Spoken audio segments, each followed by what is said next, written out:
The Horrible Gamers podcast may contain content not suitable for all ages. Listener discretion is advised. Welcome to another episode of the Horrible Gamers podcast, episode number 387, recorded on March 7th, 2022. Today I am your host, Steve Boyer, yes, the Mayo. You got me today. Gunny, we got you over here, riding over in the West Coast, the Best Coast. Gunny G and the Merrill. I'm here, guys. I showed up. No Jesus tonight. What happened over here? Where is he? What happened? Where'd he go? I don't know. It's kind of spring over here, Mayo. It's like, the sun is shining. It might be rainy up there a little bit, but he might be having a picnic at the park. Probably. You know what we did? So since we couldn't get Jesus, we went ahead and did the next best thing, right? We went out and got Mr. Canada. That guy from the great up north up there. Ryan Gibson, Gib 87777. Welcome, Ryan. Welcome. Going on, everybody? Another episode of Horrible Gamers. Let's do this. Yeah, welcome to the show. I'm glad to have you back. It's always fun having you on. Even though Jesus says you argue with him all the time, and I do though. He has to let you win. He says too. He argues with me too. Yeah, I'm sure He's like, that Ryan guy. I'm glad he's not on the show tonight because we're just like we're very opposing a lot of the time. Me and Jesus. Well, we don't see eye to eye sometimes. That's what makes this show so good. Yeah. You know, what's good about the show? You know what we need to do? We need to be like Mr. Canada up there. And we need to go over to manscaped.com and put in HGP 20 as the promo code and get us some discounts over there and get us some product from Manscaped, one of the leaders in that care down there, if you know what I'm talking about, Gunny. The grooming part, yes. Yes. And then you could be like Ryan over there and be like Mr. Canada. Yeah. Yeah. I'm personally, I'm a pretty hairy guy. I'll admit it, right? So you need to take care of that stuff. And if you go to manscaped.com and use the code HGP20, you can do that too. I've been using that lotion, guys. The lotion is good. Yes, good it's stuff. Very soothing down on the nether regions. And the hair and nose trimmer worked pretty well. And I was in there digging around in the nose cave today and no hairs being pulled. I like their technology. They use that little back plastic plate on their trimmer as well. So the product does what it says. Does what it does. Whatever. Go there. Definitely. Awesome. .com. Also, guys, I want to give a special shout out to all of our Patreons out there. Because the show definitely, would not be possible without you guys, because it's expensive doing this sometimes, getting equipment and this and that.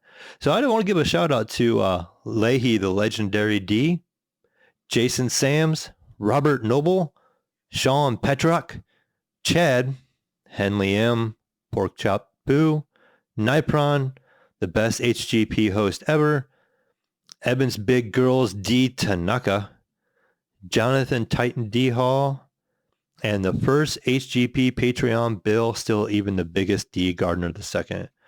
Thank you guys for your Patreon continuing to support, and if any other listeners out there, if you want to be on that list and get a shout out, you can head over to patreon.com/horrible gamers, and you can sign up over there, and we will get you guys a shout out. Also, guys, you head over to Redbubble as well. We haven't mentioned Redbubble in a while, Gunny. You can get yourself a Horrible Gamers t-shirt. Someday Ryan will get his Horrible Gamers shower curtain from Jesus. Yeah, I still haven't seen that, Jesus. Yeah, I don't know. Someday that might come. It must have got lost in shipping. What do you think? Maybe. I mean, I've had a pretty good track record with them. I've never had anything lost from them, but maybe we'll give Jesus the benefit of the doubt, and maybe it got lost in shipping. Where is it? It's there. Hey, but I do get those emails from Redbubble every so often. Either it's weekly or bi-weekly where, everything is 20% off or, yeah. So there's always a lot of good deals going on for whatever you're buying over at Redbubble. And just one quick thing, guys, at the end here, just follow us over at Twitter at _horrible gamers. Leave us some reviews on iTunes, Spotify. I think does Google, I can't remember if Google lets you leave Google reviews. doesn't have it. That's the one that does not. Okay. Yeah. Anyways, if you guys have the opportunity to leave reviews, preferably 5 stars. If not, just be honest. We want you guys' reviews. We want to see what you guys think, and we definitely see those and check them out. But and just to point out here, Mayo, on the Spotify podcast, I think it's just on smart devices such as iPads, tablets, phones. You can leave 5 stars on Spotify. Nice. Anyways, I know we're here talking about video games. I played some games. I know Ryan's played some games, and Gunny's tried to play games. I don't know. He's getting we're just kind of talking off screen here before the show, and Ryan and I kind of think Gunny just leaves the title screen on, and we just think he's playing because he never answers our messages. We try to contact this guy. Yeah, and Xbox parties, whatever it is, Discord, invites and things like that. And it's funny because I think it's because I know Discord, I have it just kind of tied in with everything, and I haven't tied in PlayStation at all, but it just shows me playing Satisfactory all the time, right? Because I think Steam takes precedent over everything. So for example, yeah, no, kidding. Right. It's PC, right? No, I was playing Dante's Inferno today. I had already started that game a while back, so I fired up my Xbox 360. I know we're not in the what we played section today, but it was like, yeah. And I was just kind of doing some old school gaming, not retro gaming, but old school gaming today on my 1080p, big Sony living room TV today. And,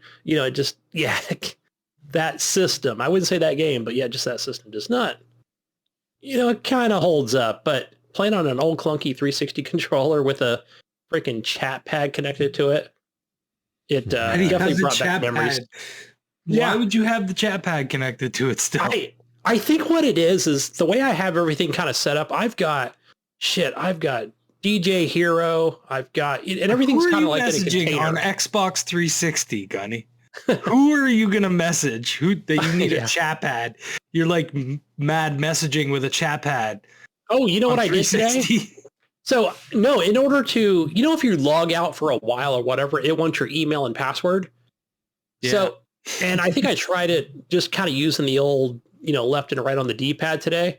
Then I was like, wait, fuck, I got the pad. But you know how the old school way you have to disconnect it and then plug it back in again in order for it to activate? Mm-hmm. Yeah, it's, it definitely brought back memories to try to get that thing to work. But I would say the difference too today was like, wait, I need some cheater glasses to see the little letters and numbers because, I'm getting old. I'm an old man Gunny. So yeah, that's how it goes. But yeah, Dante's Inferno, that's a classic. Yeah, that's back when EA made good games, All right, Mayo, what else have you been playing? Well, I thought we were just going to jump up the Gunny. No, Gunny just hijacked you. In Jesus' spot, what Jesus would say at this point right now, he's like, guys, I have not played a whole lot of games. No, but you played a lot of games this week. I played a little bit. I actually have not played any Apex this week. I actually kind of stopped playing Apex for the week and then went ahead and jumped into Cyberpunk some more. Pretty much most of my week has been Cyberpunk when I could play. Made quite a bit of progress. And Gunny, I've never had any issues with that game now. Like I've had no glitches. I've had no crazy things happen. Everything has been smooth. Like it's ran really, really well. I do run it with ray tracing off. I did go ahead and turn that off, but I'm getting a constant like 120 frames. The game, it still looks really good without the ray tracing. I have the graphics maxed out and everything else. And I don't know, I'm enjoying the game. I'm still not real super far in. I did get to a part where it was kind of interesting. It's like you end up meeting this one group, and I think it's called the Voodoo Boys, and you end up having to go to this old mall for them and get rid of what they call the animals, and you end up doing this big shootout in this mall. So it's a kind of a fun way. You're going in, you're killing all these guys, and they're kind of trying to flank you, and you're attacking different ones. But then you get to the end, you got to fight this boss lady, and she's like this big, incredible hawk-looking wrestler. It's like in this middle area. I'm just like shooting and shooting and shooting her, and it's not doing much damage at all. And she can move like super fast, like the Flash. So she's like a straight up like a superhero in this game. And she just kind of hard to hit. And I'm like doing some damage. I think she had like some kind of hammer or a sledgehammer or something. But she would kind of hit the ground as you know, and as she would kind of speed up towards you. So you're trying to dodge that. But she kicked my butt like the first time, and the second time I ended up just getting the katana out. Even though I didn't like spec any points in the sword, that thing just did some massive damage. And I'm really starting to think now I should have spec'd my character into the sword, and I might respec it, because that sword is just so much damage compared to the guns, and you have to worry about ammo and everything else, because that you can just swing and block, so you just go to town that way. Because like I said, I was talking to loaded Ghost clips. Nico, and he was telling me that the what's his name when you meet him in the kind of near the beginning of the game or whatever, that you should get his friend's katana, and then I don't know, what do you do? Do you upgrade the katana? Like he said, it's pretty OP. I think it's you have to eventually do some kind of missions to get it from him, like later on in the game. And then he showed it to me, and it was like maybe like epic level, but it did like 500 some damage. His base damage. And he was just showing us like, you got to watch this. You got to see this. So he started streaming the game on Discord, and, he's cutting everybody's heads off in like one swipe and stuff. So he's like, look how amazing this thing is, So he was having a good time with it. So that's what made me kind of think about trying it against his boss, because she just kind of wanted to bum rush you all the time. And just bullets trying to hit her, because she would kind of blur and move and kind of shift around. And then you have the limited ammo. I'm like, screw this. I'm just going with the sword, and it worked like a charm.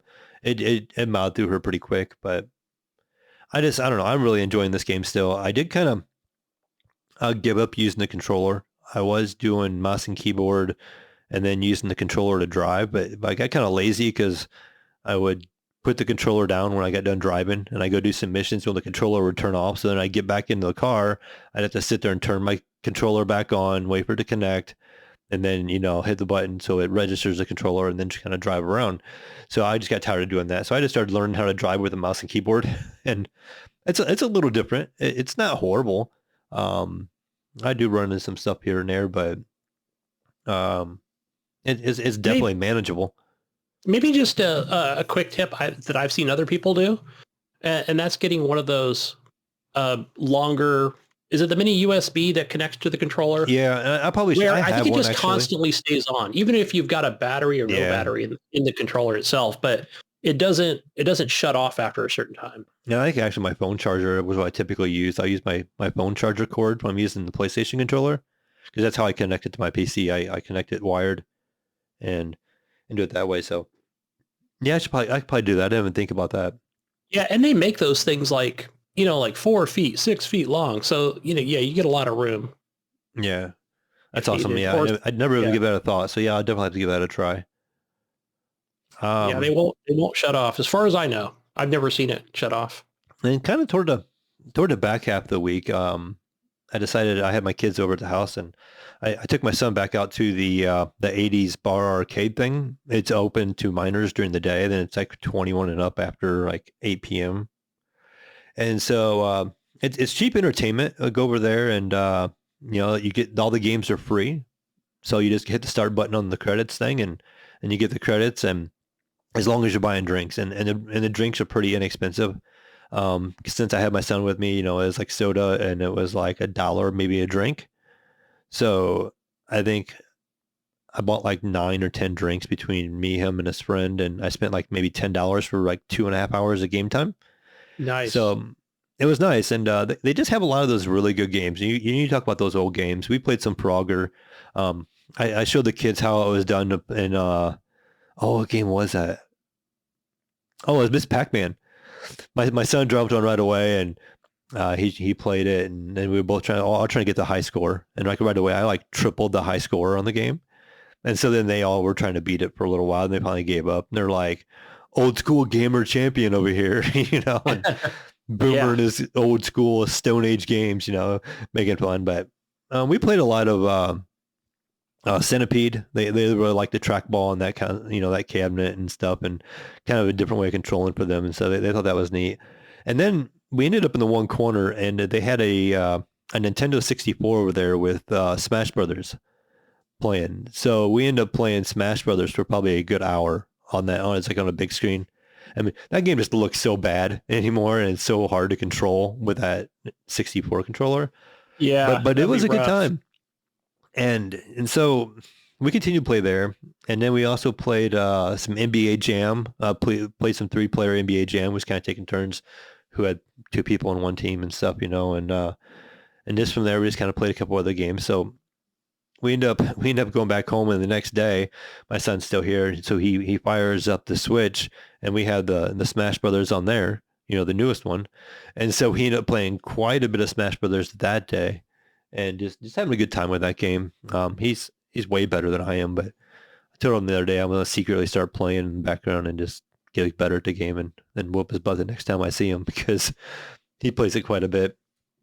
Man, I could definitely see like Smash Brothers on, if they had some kind of PC port, almost a free to play, an esports sort of thing, Man, that would just be awesome. But yeah, Nintendo would never allow that. It just wouldn't happen. Yeah, they do have that, like a tournament. Wouldn't be able to stream it. Can't make money off of it. I've seen different tournaments and stuff like that done. When my son's here, he watches. And they also have that Nickelodeon game. It's like Smash Brothers. I cannot remember the name of it right now. Something Brawl maybe. It plays just like Smash Brothers, and it has there's knockoffs out there. Yeah, and it's actually supposed to be really good. It kind of died off in popularity, but a lot of the streamers were streaming it for a little while there. And we also own that on Steam, but I've never played it, so I can't really speak a whole lot. I've just seen it. It has like Ninja Turtles on it. It has like SpongeBob. It has I can't remember who else. You muted over the run. Gotta have SpongeBob, man. You gotta have SpongeBob Racing, SpongeBob. Smash Brothers. I mean, it's probably an RPG. Yeah, well, I can't remember who else was on there, but the Wild Thornberries was on there. A couple other just Cat Dog was another one, I think. But Hey Arnold and like the one girl from Hey Arnold and stuff is. Oh my gosh, Hey Arnold, yeah, still around, huh? Yeah, evidently. But I mean, that's pretty much all I've been playing. Oh, I did sit back and the one night we were streaming with Nico and Jesus was on, and talked him into streaming the Diplomacy is Not an Option. I'm sure he'll probably talk about that next week when he comes back to the show. But it kind of triggered to me. It made me feel like They Are Billions. So I re-downloaded that game on Steam and kind of fired that back up. I didn't play it very much, but it felt just kind of a lot like that game. And I don't remember in They Are Billions having a difficulty option at the very beginning of the game. I could be wrong, but maybe that's something they patched in later. I just remember the game being really hard. But when you first fired the game up, it had a difficulty option. So you could do easy or like a normal and a hard and like an even harder level. But I just went ahead and just played it on normal. And I played through the first round when you do the first city and you go through the, you have so much time basically before waves and waves and waves of basically infected people or zombies try to come and break through all your defenses and get to your town, and. Okay. Oh, so this is like the game I really enjoyed. So might be right up my alley. Was it, it was Be Castled that I really like. Yeah, Be Castled was a good one as well. Yeah. What are you going to say, Ryan? Nothing. Okay. You guys can hear me now. Yes. Yes. Yeah, we hear you. You were gone there for a minute. I was trying to talk to you guys for a bit and it wasn't coming through. Nothing was muted. It's the power. The powers of Jesus. He's back there muting you. He's like he had you unplugged. Muting me. He drove up to Canada. Yeah, he's hiding behind your desk right now. He's supposed to remember. He's supposed to come kick me out of Canada. That's right. He owns it now. That's where he's at right now. We didn't want to tell you, but he's probably behind your desk right now, unplugging your stuff. Oh no! Hopefully we don't lose Ryan. You got Anonymous. He's hacking you. But I mean, that's pretty much all I've been playing, this week. It's mostly been Cyberpunk, and spending that little bit of time in the bar arcade and getting reacquainted with some of them old games and how bad they control. And Yeah. you look at the games, you're like, oh, this looks so easy. How could Donkey Kong be very difficult? You just got to jump a couple barrels and get to the top. You try that game and move that joystick and try to climb a ladder, and it's not precision like you would think. Yeah. You can. It's definitely not. The other one I played was Rampage. They had Rampage World Tour there. I love And Rampage. I had a lot of fun doing through that one, Not 30 frames either, yeah.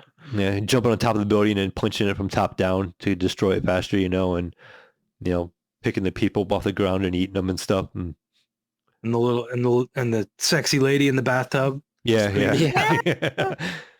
Yeah, that game's a good time. I also had that one there as well, but so I know Ryan, your favorite too. They have a lot of pinball machines there. Those you have to pay separately. So we didn't play any pinball, but they have a lot of good ones. I think they range. I want to say like around $1 per game.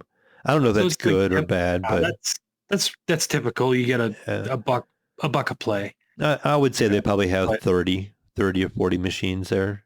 Yeah. So A lot of Star Wars. Yeah, that's good. I think they have at least one Star Wars. They had like an Addams Family one, and there's only 2, I think, Gunny. 2 or 3 Star Wars. It depends on if you count the 80s ones that are like half screen, half pinball machine. There's a couple of those that are Star Wars. I brought that up because of pinball machine. I think there's only 2 of them. I brought that up because of pinball effects, but I know that's virtual versus real. Virtual.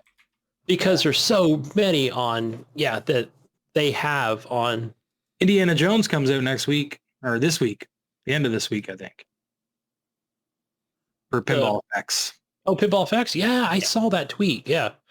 Nice. Yeah, there's so many different pinball packs and things like that are out there. Yeah, there's nothing like the real thing. You should have played some, Mayo. Yeah. I didn't have any cash on me. I could have got some cash. Here's the ones I had just real quick. They had The Walking Dead. Yeah, Walking Dead. Theater Magic. Love Theater Magic. Terrors of the Arabian Nights. Yeah. Tales from the Crypt. Star Wars, the Stern version. Yep. Star Trek TNG. Yeah, there's a bunch of Star Trek ones. Iron Maiden, Medieval Madness, Monopoly. Oh, I love Medieval Madness. Mousing Around, Roller Games, Guardians of the Galaxy, Gilligan's... Roller Games is kind of fun. Yeah, I gotta say, yeah. If you learn how to play it, yeah, it can be fun. Gilligan's Island. That's a new table. Okay. Getaway, Fishtails, Deadpool, AC/DC, Addams Family, Attack from Mars, Bonsai Run, and I think it's Bobby Orr Power Play. I don't think I've ever played the last 2. The Bobby Orr Power Play is like a hockey player, maybe? Is that correct? Okay, it looks like a picture. A hockey one, but I've never played it. But yeah, so I played all the other ones though. They have a good chunk. Some of the good games too. They had the X-Men fighting, arcade cabinet, the WrestleMania cabinet. They have. My son loves the Topper game. It's like a bar, topper. Yeah. This one's like a Budweiser topper. They called it actually. It was originally it turned into root beer tapper, like to be more kid friendly, but it was originally a bar tapper game. Yeah. They had the Ninja Turtles game. I don't know if it was Turtles in Time. I think it was, right? Yeah. The 4-player arcade one. Yeah. They had some Spy Hunters, Space Invaders. They had the Simpsons game. They had Punch Out, the arcade version of Punch Out. Cuber is another one my son loves. Like he loves playing Cuber. He's like, the Cuber's awesome. They had Robotron. They had Miss Pac-Man. They had Off-Road. That one with the 4 steering wheels and the top down of the trucks. They had NBA Sprint. Jam. They had Might and Magic or Magic Sword. I don't know if you remember that one or not. They have Maximum Force. They had Mortal Kombat 1, 2, they had Mortal Kombat 1 and 3. Moon Patrol. They had Gauntlet, which is, we played some Gauntlet. That's a good time as well. Yeah.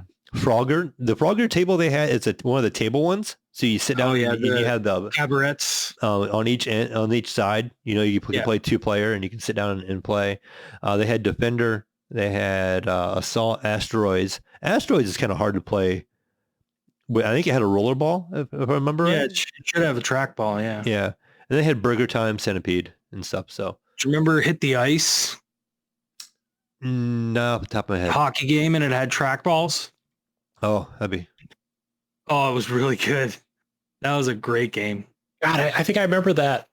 It's like you got the fat guy and the skinny guy. Skinny guy's really fast, but he gets knocked down easy. The fat guy's really slow, but he can knock people over real good.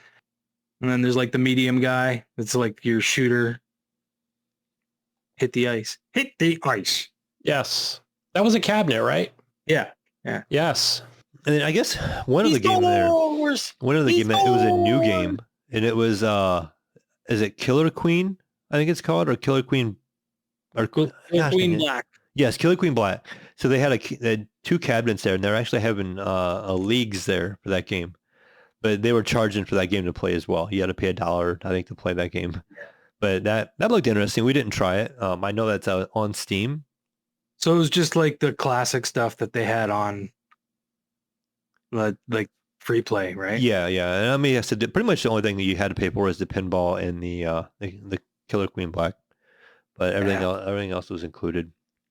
See, that's what's great about the place I go to. It's not public, it's private, and it's like $10, and you get like snacks you can eat, and you can drink, and all the tables are on free play, and there's probably about 75 tables in that place. Nice. It's just massive. Yeah. We do have a couple other options around here in Columbus. Actually, we have one that's called Pins Mechanical, and it's also attached to our arcade. It's in a couple of our one of our big shopping areas, and another area I like to go to. It's like a really rich area.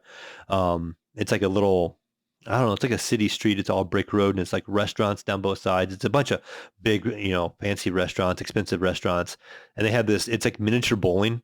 The Pins Mechanical is really neat. It's like the bowling ball is like the size of maybe like a coconut, and the lanes. The lanes probably like maybe 10 feet long, and the pins are like real thin, like they're like a cardboard cutout almost, and they're attached to this thing from above. When you hit them, and they kind of flip up. It's really neatly done, and actually, I think it's really smart. I think it's really good for like kids, because you like how you go to a real bowling alley, and then kids just struggle to get that ball down the lane. This is so small, and it's such a small ball. It's a lot easier for them to do something like that. And they have a couple of them around this area now, and they seem to be getting really popular. The new pins, it's by me. I haven't not been to this one yet.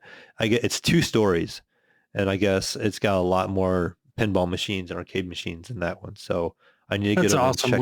check that one out. So with what's been going on, it's like I'm glad to see places like that are still around, because they could have easily died. Yeah, and this is brand new. Like they just built it. It's a brand spanking new building and everything. Like it looks like a pretty wild place. And again, that one is 21 and up after 8 p.m.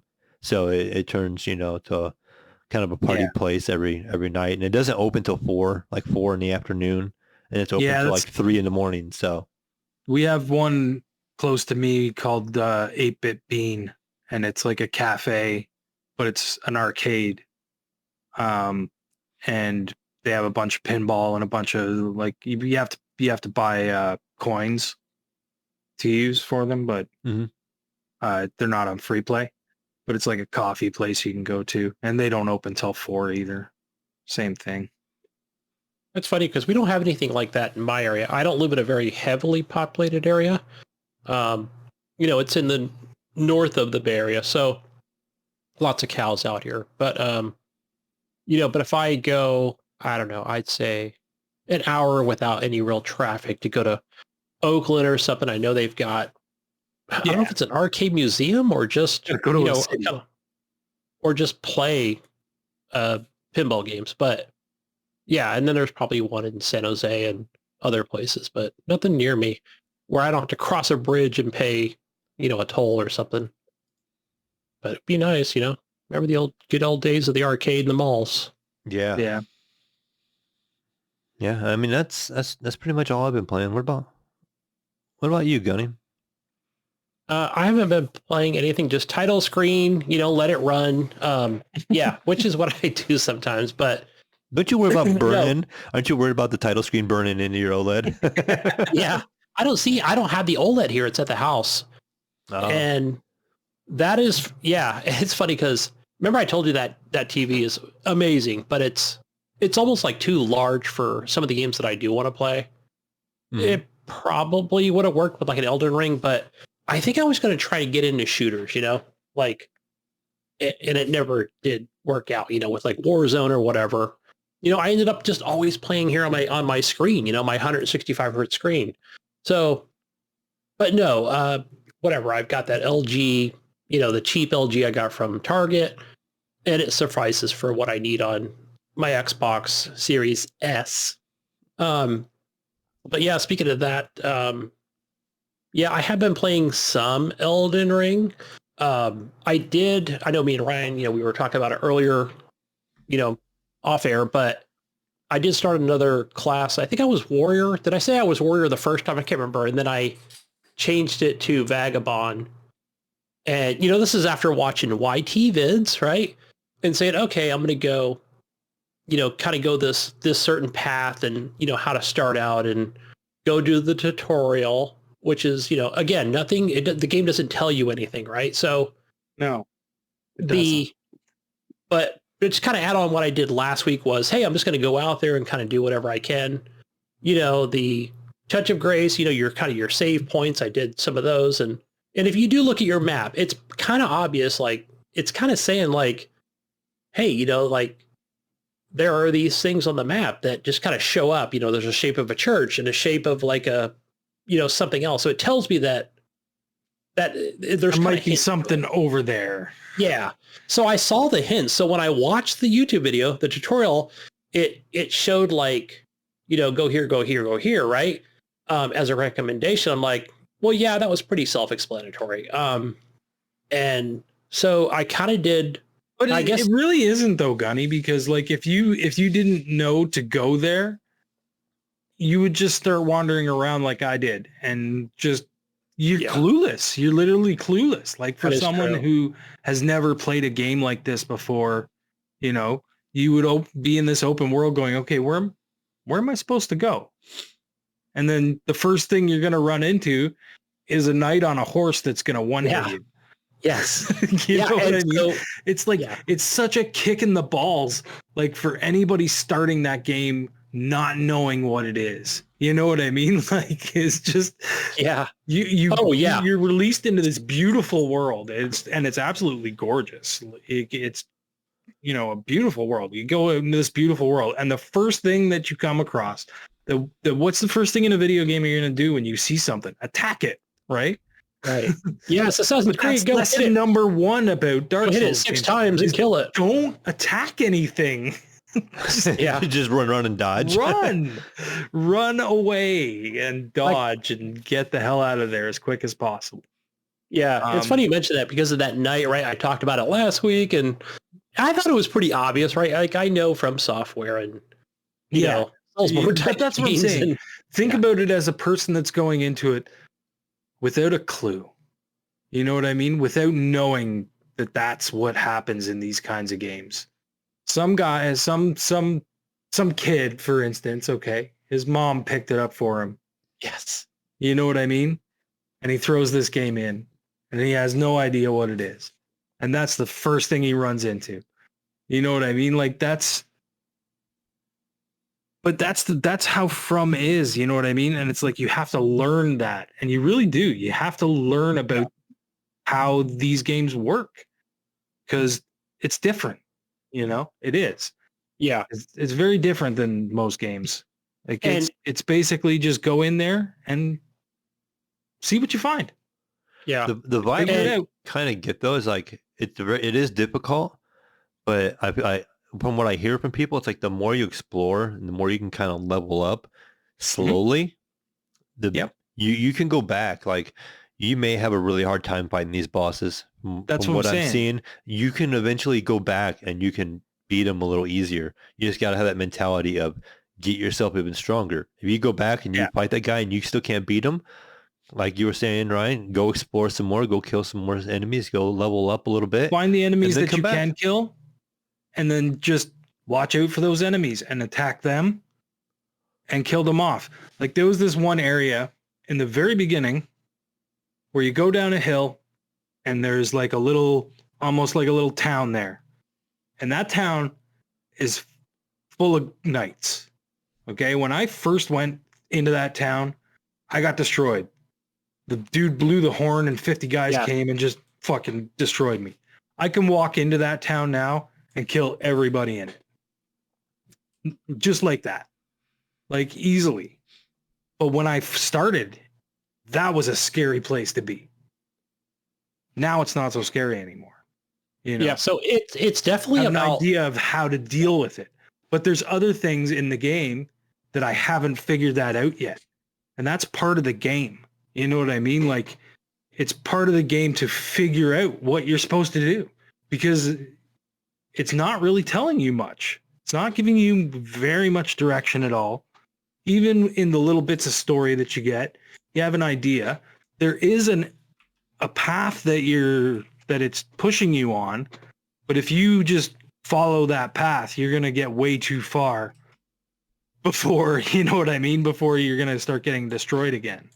So you kind of need to sit back in that beginning area and deal with what you can deal with at that point in time until you're strong enough to go deal with the bosses. And then once you can deal with the bosses, then you can move on to the next area. You know what I mean? Like, but it doesn't tell you that, because you can just go wherever you want. Yeah, and that's kind of what draws me to the game, is that exploration. And also too, I think, didn't I read the game, when you say you don't have a map right away and you have to find an area where the map is at or something like that, right? That town that I was talking about that you have to go into, that's where you find your map. And then but the map doesn't have anything on it really, right? And then you kind of have to like discover, you run around the map, and when you find this stuff in game is when it appears in your map. No, it's not your typical map. All that you're going to see on your map are your sites of grace, which are your bonfires, your place to level up kind of thing, your checkpoints. And that's it. There's no quest markers. There's no real buildings or anything like that. You'll see like little shadows, like Gunny was saying, of, oh, there's like a building here. That's there, but it's very vague.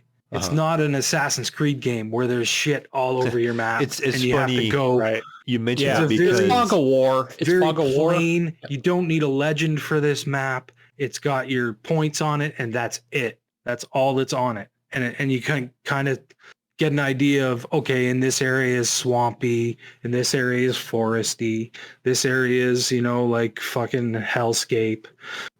You know what I mean? Like you can kind of look at the map and see that. And you get to know what areas are in what spots, right?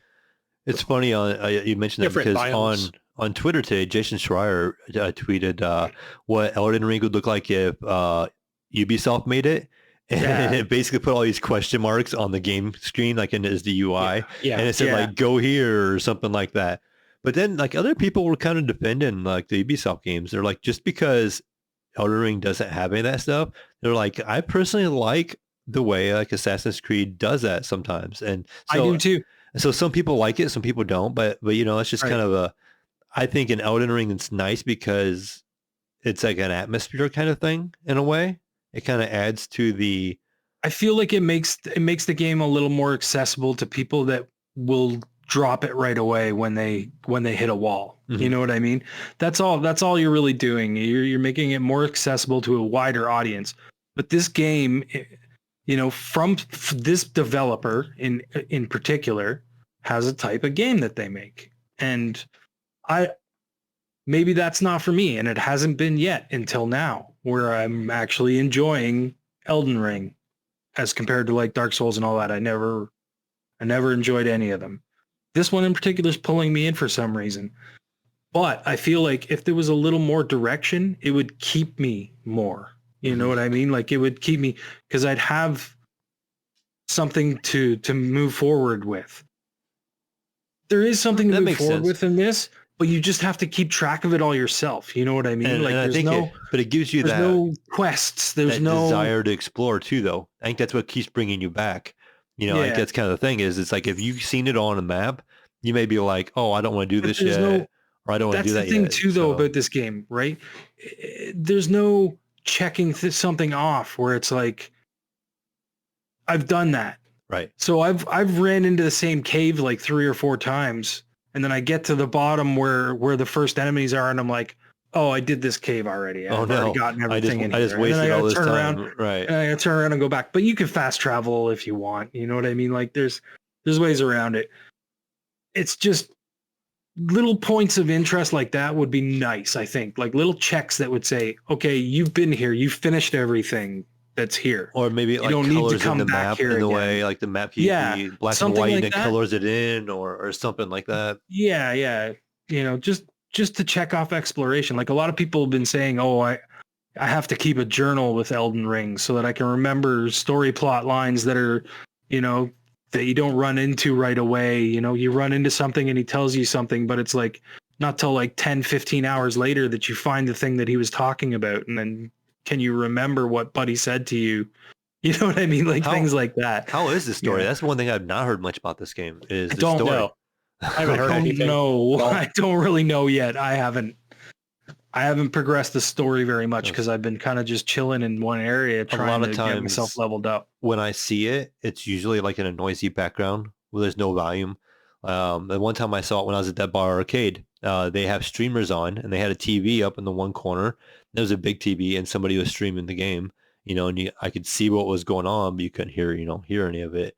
And then other times I've seen some just pictures or footage and stuff like that where it's just like an instance. So it doesn't really talk about what the plot line is or like what's going on. It's kind of, you just kind of see him fighting this individual and that's pretty much all I know, you know, and then, you know, then them complaining about how many times they died against that enemy, you know?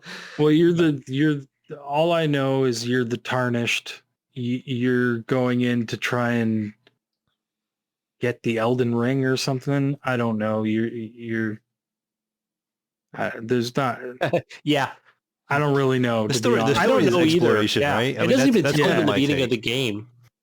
So it's probably, you know, I mean, because maybe the digital age we live in these days, it's more like, here's a YouTube video on it, guys. Just go over here and check it out. Click on this link. You know, Well, but thank God. more about there's gameplay. stuff like that because I don't think I could play this game if it wasn't for that. You know, like think about trying to play this game before the internet. Yeah. You know Oh what my I gosh, mean? it would be- Like in the early 90s, late 80s. You know what I mean? Yeah, Like trying I've to got play a game Oblivion. like this. Excuse me, Skyrim. Yeah, the Elder That's what Scrolls. I mean. I think Skyrim had direction. Like, you know what I Yes. mean? Like there's direction. I got It's 2 telling books you in where here to that go. This game doesn't do that at all. It's just like This'll- go and see what you can find. You're gonna run into some shit that's gonna kill you. I'll tell you that right now. You're the first thing. For instance, okay, I told this story to you guys earlier. I'm wandering around just trying to collect and explore. And I come running across, you know, like gold runes and stuff, little shiny things on the ground. I'm picking them all up. So I find this one little shiny thing in a corner, like up against the wall. There's nothing, you know, I'm going over. I pick up a little shiny thing. And as I'm turning around, a bear falls from the fucking sky and just one shots me. Like just, hey, buddy, boom, you're dead. And I was just like, drop bear. I didn't even know it was a drop bear. He fucking fell from the ceiling. It was insane. I couldn't believe it. And just one-shotted me and killed me. But at least I picked up that golden rune before he killed me. And you have to get back and get to your stuff, right? If you die. I don't know. But the bear wasn't there. But The bear wasn't there the second time I showed up. Or I ran away from him really fast. I can't remember. It was one or the other. and that's the It was thing just too, a is weird you moment. can lose some progress too if you die to like an enemy, right? And the enemy doesn't If leave you- and you can't get past that enemy and you can't get to your souls. If you die a Most second of time, the they're gone, time- right? Most of the time, there's no one really near your souls. Like you are your runes. Yeah, you it's have not a like good chance at grabbing them again easily. But It's not like Dark Even Souls like 1 if you and just 2. go running by on your horse and pick it up as you run by them, you know what I mean? Like it's pretty easy to get back to them, but every once in a while you will like run into something stupid on your way there or something and it'll kill you and then you'll lose those runes because you didn't make it back. And to you pick have them to up, do this off memory, right? correct? It doesn't tell you on the map. No, like, go no, here. it does give you. Oh, it does give okay. you a little icon That's on nice, your at least. So you on kind of your, know where to go there. HUD. Yeah, you know where to go to pick it up. Can you bank the runes or whatever so you're not keeping them all on your person? No, you just gotta spend them. So it's like currency or something? It's currency and your level up and your Yeah, XP. so you might as well, why would you hold on to them? Because you're going to level. So you might as well level. You want to be leveling it first and like don't worry about buying stuff really, I don't think, because you're gonna pick stuff up as you're going along, more than enough stuff.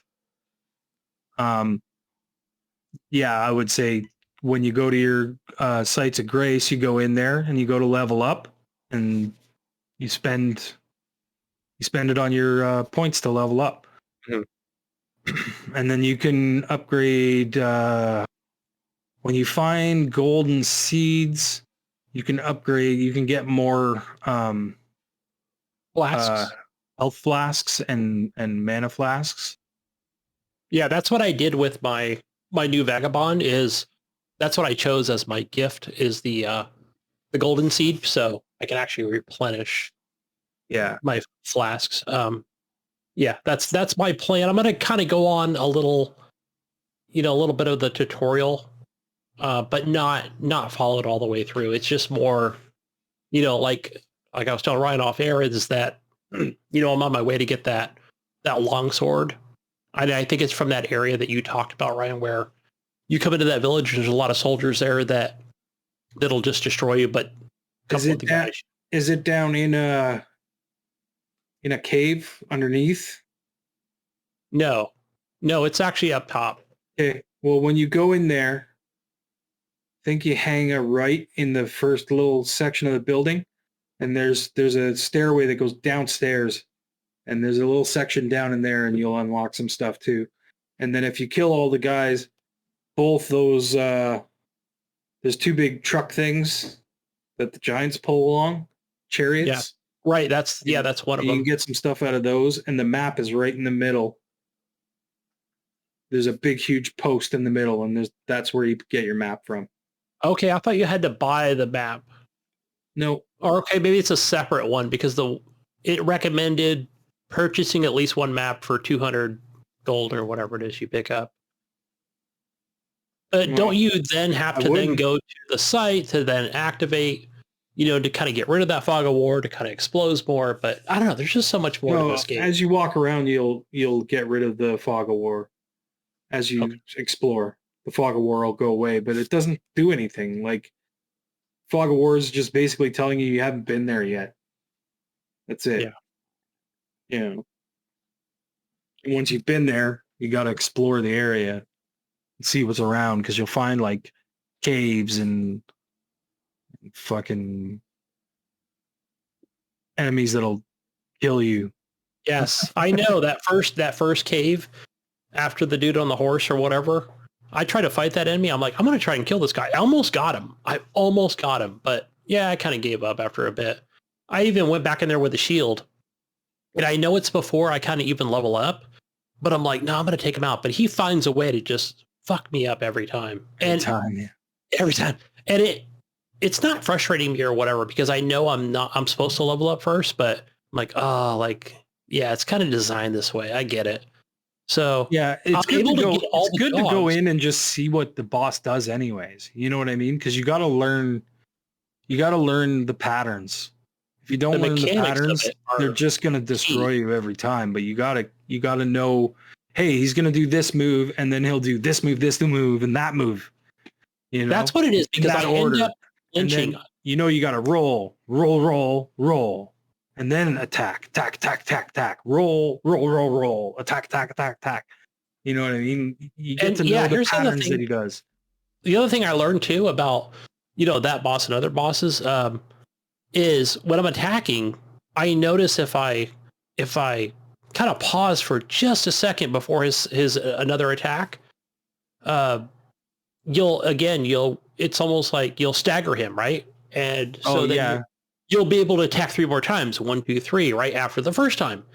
The other thing I learned is I keep flinching, right? So it is about getting good, right? Because I flinch every time the guy moves. I'm like rolling back, right? Rolling back. And with that boss that we're talking about in that cave is where, okay, definitely don't keep rolling back, right? Directly straight back, where it's kind of like going to be like other bosses where I need to roll to my right or to my left, right? It depends on which way he's swinging. So yeah, I need to learn when you stuff. roll, you're invincible when you're in the middle of a roll, pretty much. So there's a short period of time when you're rolling that no matter what, you won't get hit, and you have to time that roll for his hits. You know what I mean? Like if you get it at the right point, you won't take any damage at all. That's the key that I'm getting there. I'm learning that because, like let's say it's hard the boss timing. Like it's really, the boss will go back for a swing. That doesn't mean roll now, right? It just means he's going back for the swing. It's when he's swinging, right? So I'm like, all right, I'm trying to get that time down where I got to stop flinching and being, I keep, pre-rolling, and I'm like, no, don't stop. So yeah, it's all about timing and just getting good. I'm getting there. I'm getting good, man. I'm getting better. I saw. This is not an Assassin's Creed game. Twitter as well. No, it's not. A guy went to attack like a sheep type animal, and he went to do like a lunge attack or something maybe, and it like rolled out of his way and like ran away from him. It was like he just straight up like lunge attacked the air, and the thing just straight up dodge rolled him and ran off. And enemies do that, man. They fucking like do cartwheels and shit. It's crazy. Yeah. And the design of the enemies in this game are fucking amazing. Like they're just really good. That's from Soft for you, right? Like their stuff usually looks pretty gory and pretty detailed. Really, they are very detailed for sure. Yeah. I got some funny things I was watching. If any of you know who that Summit 1G is, I watch on Twitch. I watch a lot of Twitch, but I also play some games as well. So yeah, he went back to play this week, but remember I was talking about last week, and I think it was him and Dr. Disrespect or whatever, kind of rage quitting the game at the beginning of the game, kind of early on, but it's just comical to watch some of these, these CSGO, Apex players, like you, Mayo, and, and Warzone players over here trying to play this game. It's not Valorant, right? It's RPG, but and they're just kind of rage quitting going, why is the boss so fucking tall? I can't see the top of the boss with his sword, and just crying like babies, like I would or something, and it's like, yeah, take your medicine, motherfucker, it's funny as hell, but yeah. I don't know, man. I'm thinking maybe FOV might help a little bit, guys. You fucking PC players, over here with your shooters now trying to play an RPG. But yeah, I love that shit, man. But I also get a little experience too, like kind of know where, it tells me a little bit of how to handle a boss in the future. But I'm getting there, guys. I'm getting better. Probably.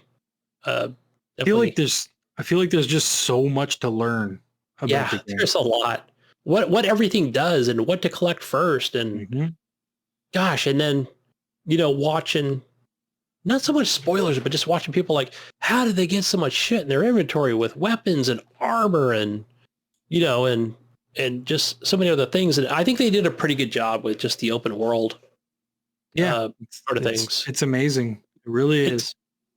Yeah, and there's just seeing so many different blood stains on the ground going, why are there so many blood stains over here? What's going on? Yeah, it means that somebody died a lot. So, well, a lot of people died a lot. Yeah. Well, one person died very painfully.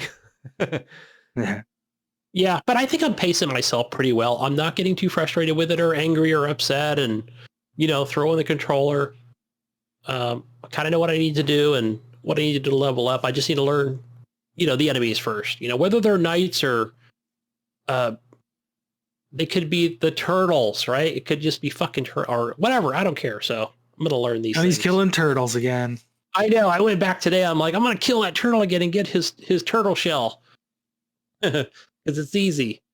But yeah, even the dogs, man, the wolves. I'll call them wolves, but they will. Yeah, they'll fuck you up if you get like four around you at the same time. When a pack comes at you, Yeah, you'll die. You better watch out. You better get on your horse. Yeah, and see, I don't have the horse, and they did. They killed me today. I was like, I know what it is. Take them out one at a time. Go to the site of grace. Go to the site of grace. It's actually, you haven't made it there yet. After you don't even clear that town first. What I want you to do is there's a cave off to the left as you're coming into that town, coming down that hill. Mm-hmm. Veer off to the left and just go over to the corner by the cave entrance. There's a site of grace there. Rest at that site of grace, and she'll appear at the site of grace and give you the horse. Mm. Okay. Yes, I did see that video. And then you'll have your horse, and you'll be able to fucking ride around if you want. Yeah. It'll make things a lot easier. Sweet. I went a long time without knowing that. Yeah. I was wandering around on foot for a long time in the beginning. Yeah, I did watch that today. I'm like, oh, okay, shit, I know where I need to go now. So instead of wandering off into other places and getting stomped on by giants and spider enemies. So, but yeah, it's good. Other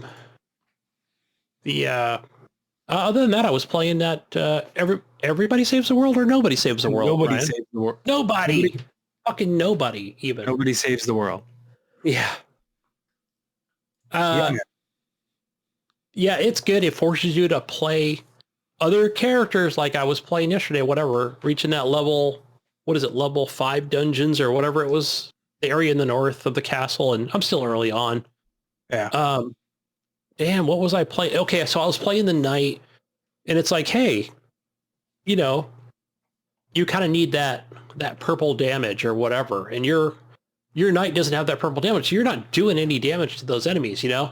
Yeah, but you can go into your weapons and equip something with purple damage. Yeah, once you unlock it, hit them with the purple damage and kill them a different way. Wait. Oh shit! You can unlock a second. Maybe I forgot about it because I put it away because I had to go back and get the mouse or the knight, or I mean the archer. Yeah, you could do that. But it worked. Either way, it worked. Back and forth, but be difficult. Yeah. But when you say you have the knight, you know you have like one attack, and then you have like say your X attack on your Xbox controller, and you have your Y attack. You may not unlock your Y attack, but when you get that Y attack unlocked, you can change it to like one of the mouse's attacks, where it has a purple on it. So now you have the knight, which has the same kind of attack that the mouse has, and the knight's other attack. So then you have kind of both of them, and then you can start mixing stuff up because later on you get 3 different kinds of attacks, and you can pull 3 different types of attack into your character. See, all my characters have the 2, the ones that I've got unlocked so far, but I don't have the 3. Yeah, at least I don't think I do. I think maybe it's maybe B rank, Ryan. You might remember more. So yeah, I think it's B rank. And when you get them up you the third. It'll give you the 3rd one. Yeah, but that game is awesome. It's definitely very much in that Diablo-esque of things, and recommend playing that as long as I know it's still on Game Pass. Yeah, the game's so much fun. It is. I want to play co-op with some. It kind of reminds me, Ryan, have you ever played the game called I'm gonna forget now. It's where you have the shop during the day and you go in the dungeons at night. You love that game, remember, Ryan? Moonlighter. Yes. Okay, I played the crap out of that game. It kind of reminds me of that a little bit in the way it plays. That game is a fun game as well. Yeah. Oh, Moonlighter was fantastic. There was actually an update to that not that long ago. I never went back to check it out. And then trying to figure out the whole mechanics of the money thing. You know, you go back to your shop and you're trying to figure out how much to sell stuff for because it fluctuates. If you sell too much of it, people quit buying it, or if you sell it too cheap, because they don't just tell you. You know, they make that little face. You know, it's like a super happy face. You're like, oh shit, I sold that thing. You know, the first time you get one, you're like, oh, what do I sell it for? Let me put it for this price. And you think you're putting like a high price on it, And you're like, oh, nobody's gonna pay that. And the guy walks in and he's And like, the guy's super all excited. happy that he bought it. And you're like, So damn cheap. it, I lost out. You know. Yeah. And the next time you put it on sale, you like really raise the price, and they're like, nobody buys it. You know. So Yeah. Yeah, that game was great.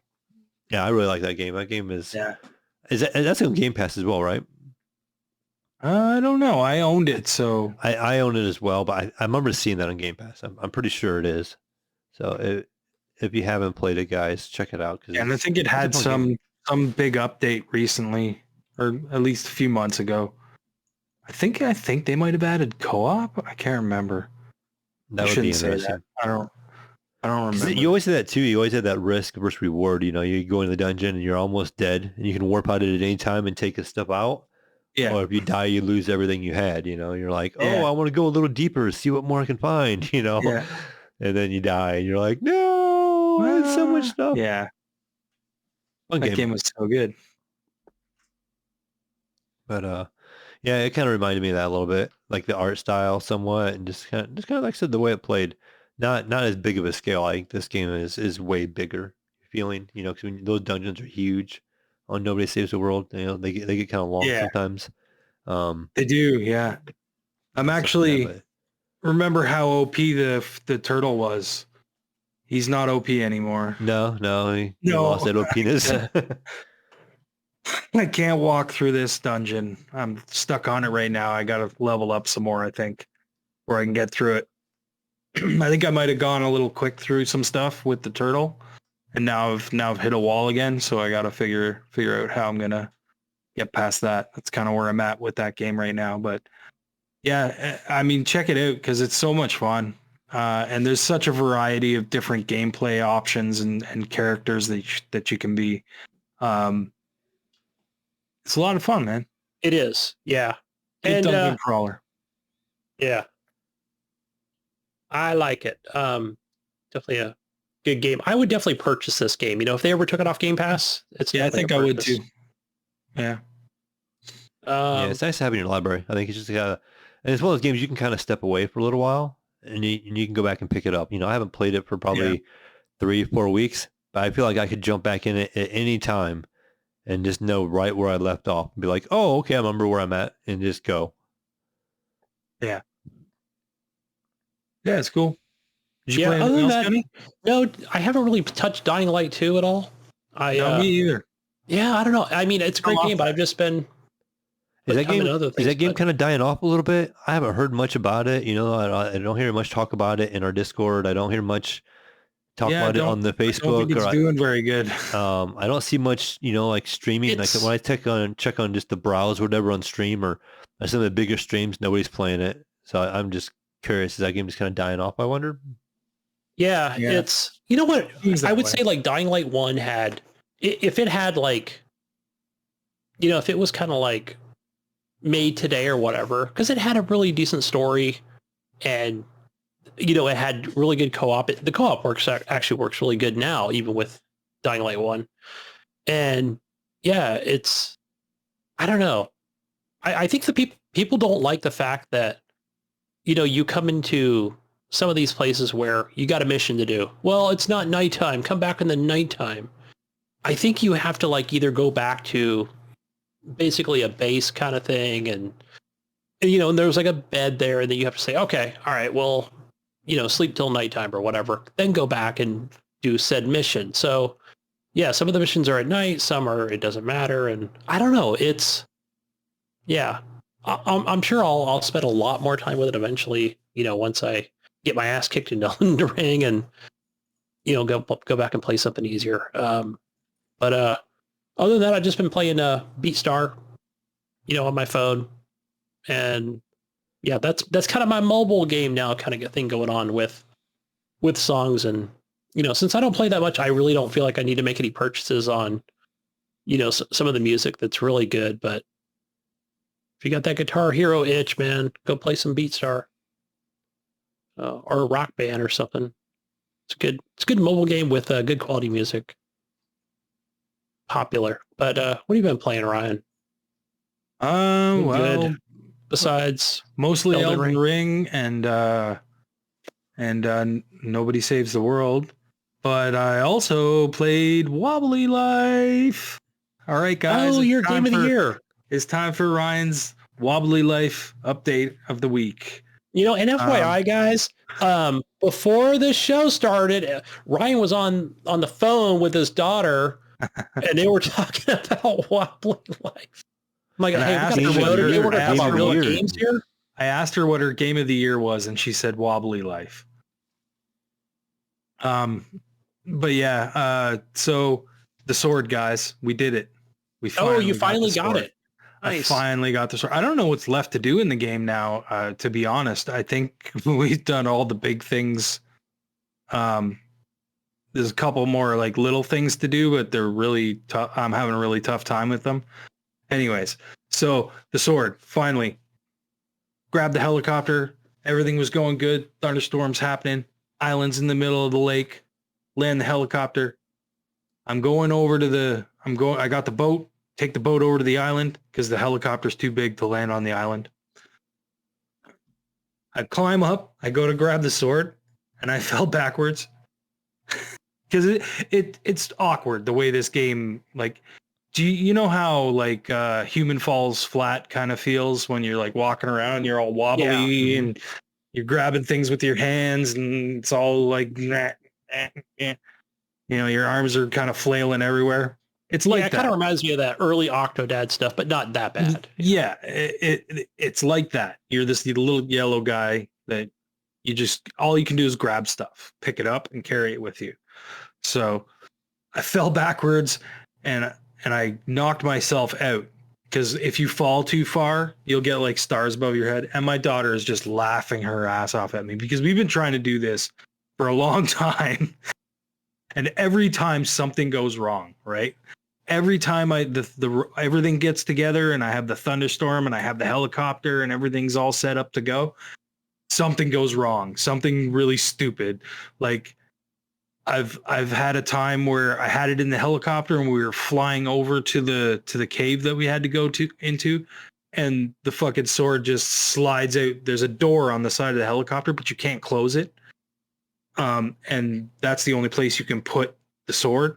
So I'm flying along and I just tilted the wrong way. The sword just fell in the water. Oh my gosh. gosh. You can't go in the water in Wobbly Life. Wobblies can't swim. They die. No, you'll as soon as they're die. in water. Yeah.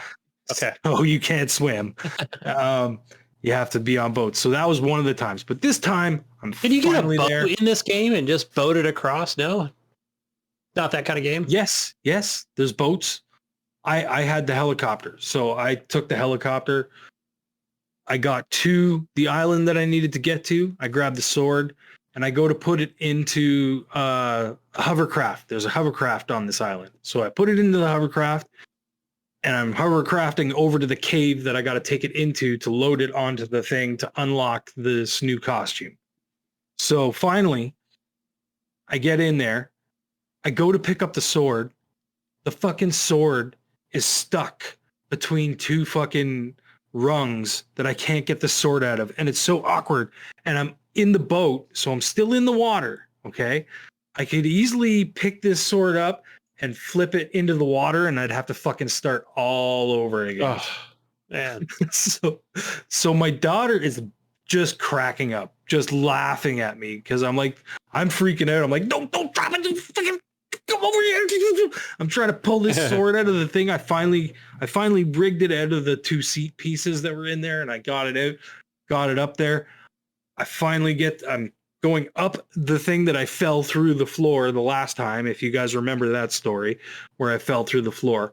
And I made it all the way up there. So like this point, me and my daughter were both cheering. We're like, we're there. We finally made it. It's so great. I put the thing on there. I get my ghost costume. And that's it. It's done. You win. Yay! You win. So that was the Wobbly Life story of this Yeah. week. But I still have to make hamburgers, and I still have to. Making hamburgers is so fucking hard. You have a timed thing, right? You go into the hamburger store. Like I said, this is a picture like a GTA map.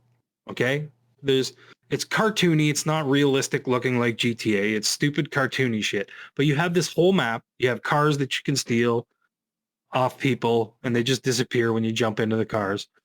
And you can drive all over this place, and there's missions everywhere. If you go into the hot dog store, if you go into the hamburger store, you can do a mission where you have to make hamburgers. If you go into the ice cream store, you got to make ice cream. You can't hold up the ice cream guy with a gun. You can't just go in there. Give me your fucking ice cream. Kids. Right now, it's for kids. It's not. Yeah. So that's pretty much what it is. There's all these missions all around the map that you can do. I've done the UFO one already. So I have the UFO. Maybe I'll tell that story next week or something. But yeah, anyways, so the hamburger thing. I'm trying to make hamburgers. So basically what it does is it gives you a list. It'll show you, hey, you need to make a hamburger. So you need 2 buns, you need 1 patty, you need 1 piece of cheese, you need a piece of tomato and a piece of lettuce. So now there's all these ingredients laid out on the bins, and you have to wobble yourself around and try and pick up the right pieces and take them over to this conveyor belt, put them on there. And then you have to push the button and it sucks the stuff in and makes the burger on the other side. You pick up the burger and take it over to the counter, right? But you have a time limit that you have to do this in, and you have to make four burgers in like 3 minutes or something like that. I cannot do it. I get to the last burger and I have like no time left every single time. And I just can't figure out how to do it. There is co-op in this game though. So I think maybe this might be something that I might need to do with another player. Sounds like a overcooked minigame. A little bit. That's what we need to do, Ryan. Remember the overcooked days? There's another one. There's an ice cream one, and it's so fucking hard because like when you walk, you wobble, right? And you're carrying ice cream balls in a bowl. And when you wobble, there's physics in this game. The ice cream will just fall out on the floor, and then you have to fucking start all over. Drunk cooking with Ryan. It's like it is. It's like you're walking around drunk. You know what I mean? You have to be so careful, move just so slowly, and it's so fucking tedious, but it's so funny at the same time. But that's it. I'm not going to talk about Wobbly Life anymore today. You'll have to wait till next week for another Wobbly Life story. Folks. But that's all I've been playing, guys. Everybody's so anticipating here. Yeah, I know you guys are loving the Wobbly Life section. Jesus told me, he said, you got to have a Wobbly Life section. That's what you need. You need to have your own. Gunny's got the Gunny corner. Mayo's got whatever. The Apex corner. You've got Wobbly Life. What is this fucking show turned into? The Wobbly guys, Life. Tell me. Next week, Ryan's kart racing. All right then. What time is it now, Gunny? Well, I need to take a vitamin here and get my beta carotene going. It's fucking news time, guys. That's what time it is. News time. All right, Gunny. All right. I'm not sure what this article is. So you linked this article here, so maybe I'll just let you talk. I'll read the headlines and stuff on. But is pandemic a boon to Canadian TD Bank's global growth? The bank will use its popularity to help push women into more tech jobs. Okay, good. With more than 8 million digitally active banking users in Canada, including 6 million active mobile users, TD is the most downloaded app in the countries, according to Global Finance. Is this true, Ryan? You're our... Fuck yeah, buddy. Yeah, I mean, TD is a pretty big bank up here. Yeah, there's 3 or 4 of them. Well, basically they are pushing to get women into more tech jobs, evidently, and using some of their money to do that. What was that, Gunny? No, I was just going to say, like, is it like, I'm just thinking of like a digital bank, or I mean, is it something, Ryan, is this something you would like use to, is it almost like a PayPal thing where, is it more? It's a bank. It's a bank. It's like the Bank of America. It's a bank. It's a bank. Yeah. Okay, but we don't have digital banks here. I mean, obviously we have apps for banks. And I've got one for my Redwood Credit Union, but it's not digital. It's an actual branch. You go in there. You go to the bank. They're just popular. TD. their app, and They're one of the big banks up Yeah. here, right? Okay. There's TD and Like Citibank or Bank of Wells Fargo. Montreal and CIBC and Royal Bank. Lots of big Canadian bank companies. Nice. President's gotcha. Choice. Moving But on, yeah, Ryan. We got It's just a normal bank, Gunny. yeah. Okay. They're just putting money into trying to get more women in tech. Yes. Good for them. Yeah. No, that's great. I mean, Awesome. as long as they can get treated right over at Activision Blizzard, we'll be okay, right? Oh boy. We probably got stories on that. No, we've got stories on that. Later. Moving on here. Twitch is facing an employee exodus amid a culture clash, claims and reports. Over 360 employees have left in recent months with reported failure to understand the community among chief concerns.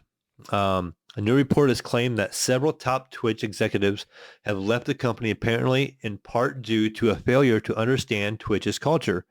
According to Bloomberg, Amazon's streaming platform has faced the exodus of executives since the start of 2022. The report claims that 6 top employees, including the chief operating officer, the chief content officer, and the head of creator development, have all left this year. On top of this, more than 300 other employees have left last year, and more than 60 more have already left in 2022. Marcus Graham, the former head creator of development, told Bloomberg that he believes the issue is down to a failure of new executives to understand the Twitch community. It says, we went down the Silicon Valley route, hiring from Facebook, from Twitter. Graham says, claiming that many of the newer executives were unwilling to learn what this company was and why it's special. Another ex-Twitch employee told Bloomberg the customer was the content creator. If you're not passionate about the product, you're not really looking at it from the customer's lens. And so you don't have the same level of empathy. So it sounds like basically, we have a bunch of people leaving Twitch as they're trying to grow. Twitch is like, I don't see Twitch ever going anywhere. They still seem to be kind of like the dominant streaming platform. I know YouTube has made pushes to do and bringing people over to YouTube, but they also have their limitations. My son, I watched it with my son. He watches a lot of Ludwig. And Ludwig does a lot of interesting creative things, but sometimes he uses other content. Like he will go back and watch. He does like a day of Reddit where he watches a whole bunch of Reddit videos, and that's like try not to laugh things, or he rates them and stuff like that. Some of that stuff can actually be copyrighted, so YouTube won't let him play it, or different things. He can't make references, or he can't show like a video. Sometimes he will show a video and make comments on this video. And that's some of his entertainment that he does, but he's limited to what he can do on YouTube because hence copyright stuff, so YouTube is way more aggressive than what Twitch is and that kind of stuff. Right. In the same way with music, you gotta be careful what music you have on there, and that's on both, that's on Twitch and YouTube. But I just feel like, Twitch really isn't going anywhere. It's not like Microsoft's, what was it called again? I know, Ryan, you really liked it. Oh my gosh, no, I forgot the name of their streaming platform. Yeah. Mixer, yes. It's not like Mixer. I don't think Twitch is going anywhere. I think they'll continue to work. They're I probably say it's still the number one platform in my mind. I mean, probably YouTube is probably second behind it with their live gaming now. Yes. I don't watch much of the YouTube thing going on, but with Twitch, I mean, it's been around since, you figure I started with YouTube videos where it was, hey guys, expect something very soon. And then 15 minutes later, another 45-minute or whatever it was, right? It was always so limited back in the day. For the next playthrough of Gears of War 2 or whatever video game it was at the time, right? And then by the time you got done finished watching that, he'd put the next one up. It was very, it was old school, right? But that's the way it was. Taking a camera and pointing it at your TV and doing it that way, before the days of Elgato. So you figure when Justin TV was a thing, and then boom, here comes Amazon. Twitch, coming along going, boom, we want to make this the all into one platform, and here it is. And it's been the dominant platform ever since. Yeah. And I've always enjoyed it. I'll go back. I like the YouTube videos for, kind of everything else. It could just be a funny ass cat video to a gaming video, Yeah, they're both still great. I still to this day find it competing interesting. platforms.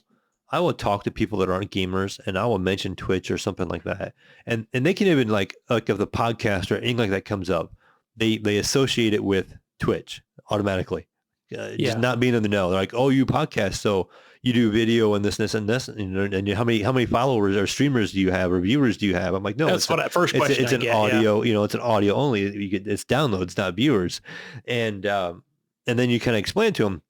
And then the next question that comes out of the mouth is like, well, how can people sit and just watch people play video games? I'm like, I used to say the same thing. I used to hate it as a kid. Like, you take a 2-player Mario game when it wasn't your turn and you're just sitting there waiting for the other guy, the guy playing Mario to die because you're playing Luigi. You punch him in the right arm and go, motherfucker, give me the controller. Right. You mess him up. You accidentally block the TV or walk in front of him, so he dies. You're like, oh, look, it's my turn, And now you get Twitch and you just like sit and watch. But I think some of it's just, the people being entertaining. That's probably these big streamers. It's not just being good at games. It's being a good entertainer as well. And I think being a good entertainer is more important. Definitely. Than being good at games. Absolutely. That's huge, right? That's something that, we've seen that with Ninja from the beginning of his career and kind of where he is now. And obviously he's good at you have to be good at games, right? Like, don't have to be a pro, but look at Dr. Disrespect, like he's got his own persona and, he's got his own thing going on where, he's got his shtick, right? Where, and he does it well, right? Yeah, but I hate that you use him as an example because he just plays a dick. You know what I mean? Like, he says horrible things on Twitter. Like, I'm a dick. Look at me. I really enjoyed. Bad example. This girl, Elspeth. I don't know if you've ever heard of her. I remember She was always super, super entertaining. Like, whenever I watched her, I didn't even care what she was playing. It was more about like just listening to her goof off and be silly and have fun with her audience and whatnot. That's what you kind of went there for. You know what I mean? It was more that sort of entertainment more than what she was playing. But she would like play like Skyrim and she played all kinds of shit. I haven't watched her in a long time actually, but she was always a fun person to watch. And that's the kind of people that like I would like to watch on Twitch, but I don't really use Twitch at all. I use YouTube more than Twitch personally. Yeah. That's I have ad-free YouTube though, so that. Now, do you watch a lot of like VODs on YouTube, or are you watching like live people streaming live? Movies and TV shows? I don't really watch people stream. I'm more watching like the guides and stuff like that, and I'm not really into like interacting with streamers or anything like that. It's not especially like the big ones. You're pretty much not going to get to interact with them. Actually, yeah, by the time you type anything, they're not. It's going to scroll past before they even see it. I personally like if I like seeking a game out. It's like a game I really like say Dead Cells. And Dead Cells has new content out here. I'm slacking and have not played that yet. I need to get into that. What? I got that on. I not hear about this. I had some. You did hear about it, Gunny. I told you about it when I bought it. Oh, okay. I wasn't sure if it was like the last week or two or so. No, it's probably been a month. It was like a month ago or so, wasn't it? Yeah. Yeah. But, I would try to find a streamer and then I'll like scroll toward the bottom of the streamers and the ones that have like maybe like 8 or 9 viewers. And I'll jump in those and try to interact with somebody in there, and try to talk to somebody in there because 1, they appreciate the view, and 2, they're more likely to see your comments and be open and chat with you. They're excited to have somebody on there chatting and they're like, oh, I pulled in a random person, and they're excited by that, and it makes their night sometimes. And I just like to do it, just kind of jump in and just talk to just a random person about a random game, be like, oh, how is this? And stuff like that. And so, and sometimes you Yeah. can meet some interesting people. As I think about this article more and more, when I think about Twitch and Amazon and, owned by this mega company where, when I'm just thinking here, Mayo, when Discord decides like, hey, we're going to have our own streaming platform thing going on and just kind of shake things up, right? It's almost like we need that, right? We need the new guy on the block to kind of come around and go, guess what we're doing over here with our streaming platform? Fuck you, Amazon, right? And then it's boom, like I think it just kind of shakes up the industry, right? Well, and it's a weird. good thing. Others have tried. You've had Mixer and you've had, a couple other things where YouTube has tried and they've gotten in and out of it, like Mixer even tried to take the talent away from Twitch and it they tried and failed each time. But there's always going to be somebody out there, right? I really liked Mixer. I like Mixer way better than I ever liked Twitch. I miss Mixer. It was a good platform, but yeah, I was kind of like, wait, what's happening? What are you doing, Phil? What's going on here? I think it was Phil and Nadalia, the CEO, was like, yeah, we're just ending that shit, But maybe they saw the writing on the wall with the future of. They couldn't break the market. They tried, and they couldn't take the numbers away from Twitch. Right. People were already used to going to Twitch, and didn't matter if they took the talent or not. No one was leaving, So the writing was on the wall, and then it was like, what do we do? Do we keep dumping money into this failing thing, or do we go to this Game Pass route? You know what I mean? Oh, right. Yep. They dumped their money in Game Pass instead, and look at it. It's paying off for them. So, right. And I'd almost like to see them bring it back and kind of piggyback it with Game Pass in a way of like, hey, look at these games you can play on Game Pass. Watch your favorite streamers playing them, kind of thing. But but they can do that on Twitch. Yeah, I don't think it will either, but I would like to see it. Steam does something like that.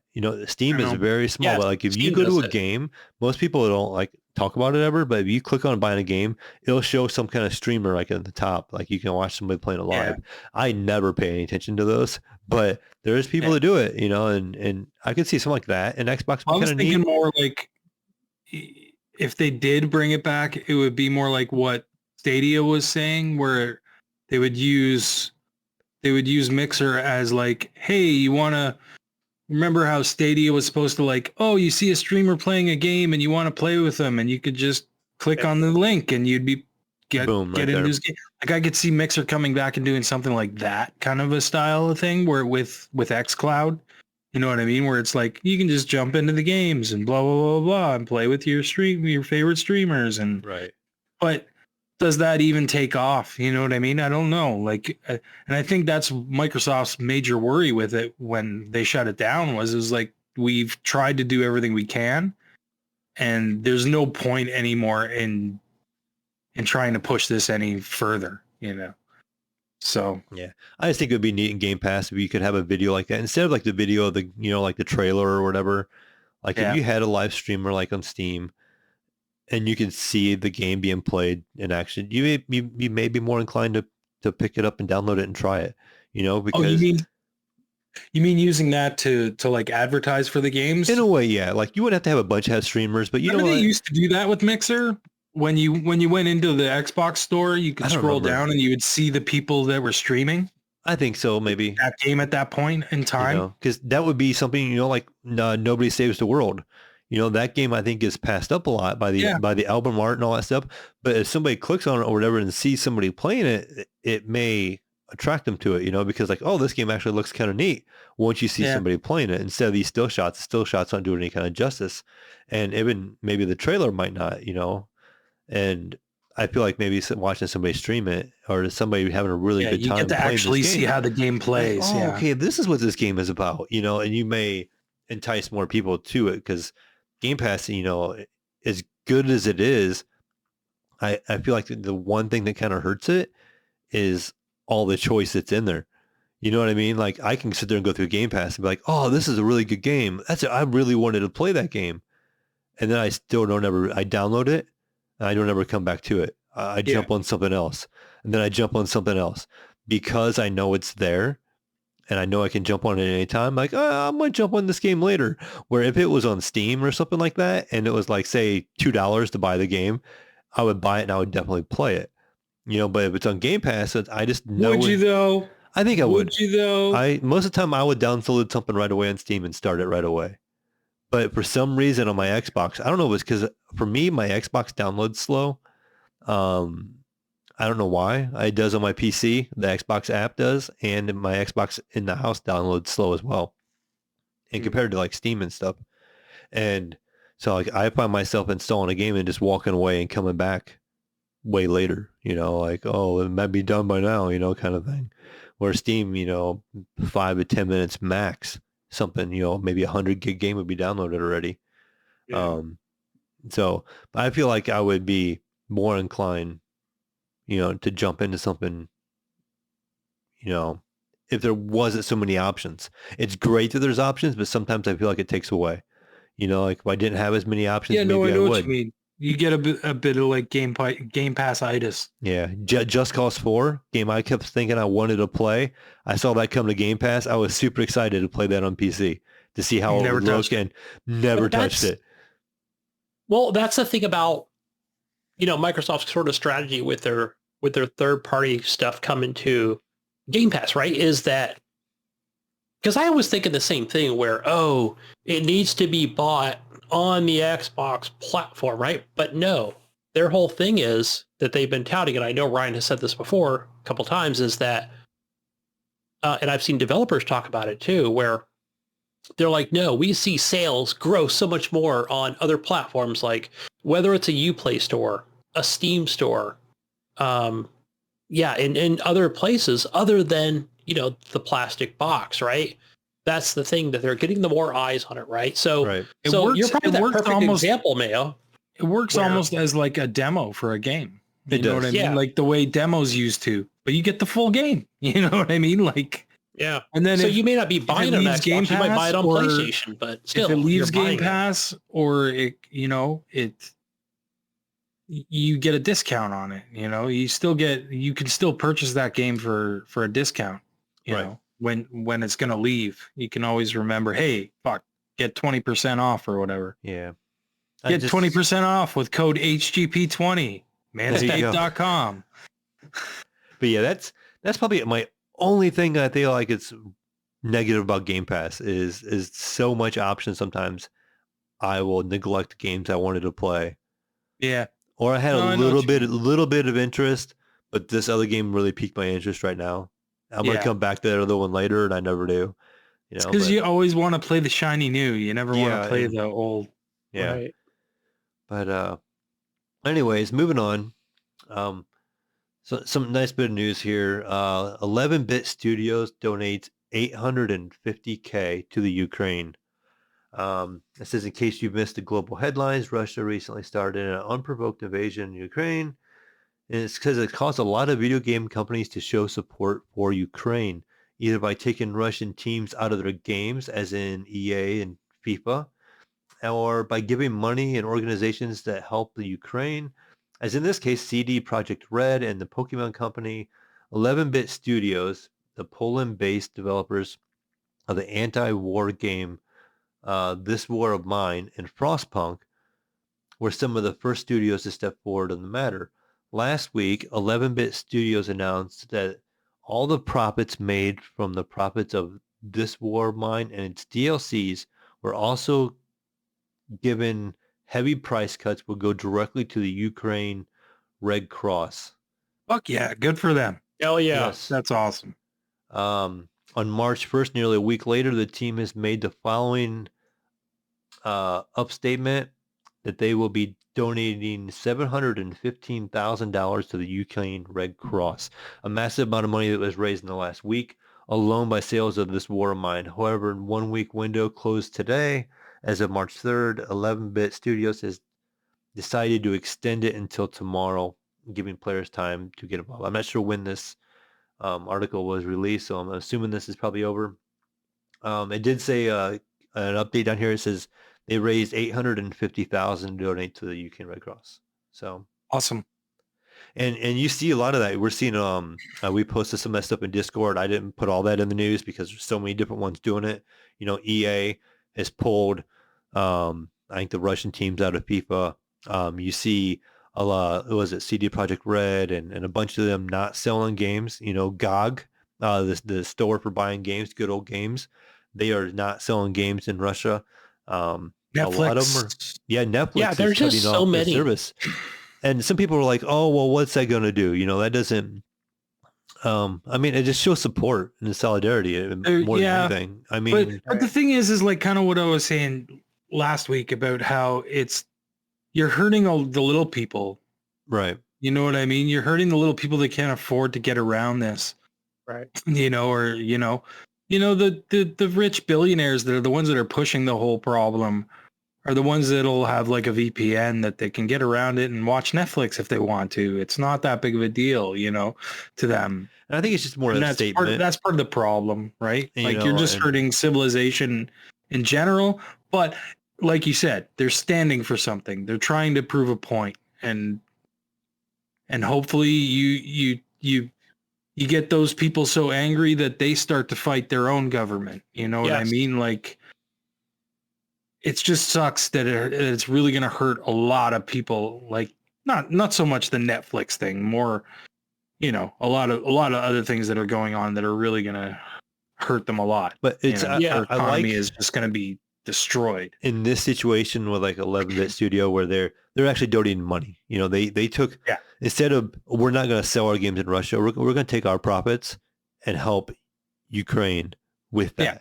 And not like necessarily help them fight the war. They're helping the people there. They're with the Red Cross. They're not necessarily funding the fighting or nothing like that. They're funding the recovery of people and recovery. Yeah, the probably healing, and getting citizens out of the Ukraine, I would assume. And so what that money would go to. That's probably a bigger help. I would like to see more, companies do that if they want to take a stance. Like, hey, let's donate some money to the Red Cross over there and getting people. Disney and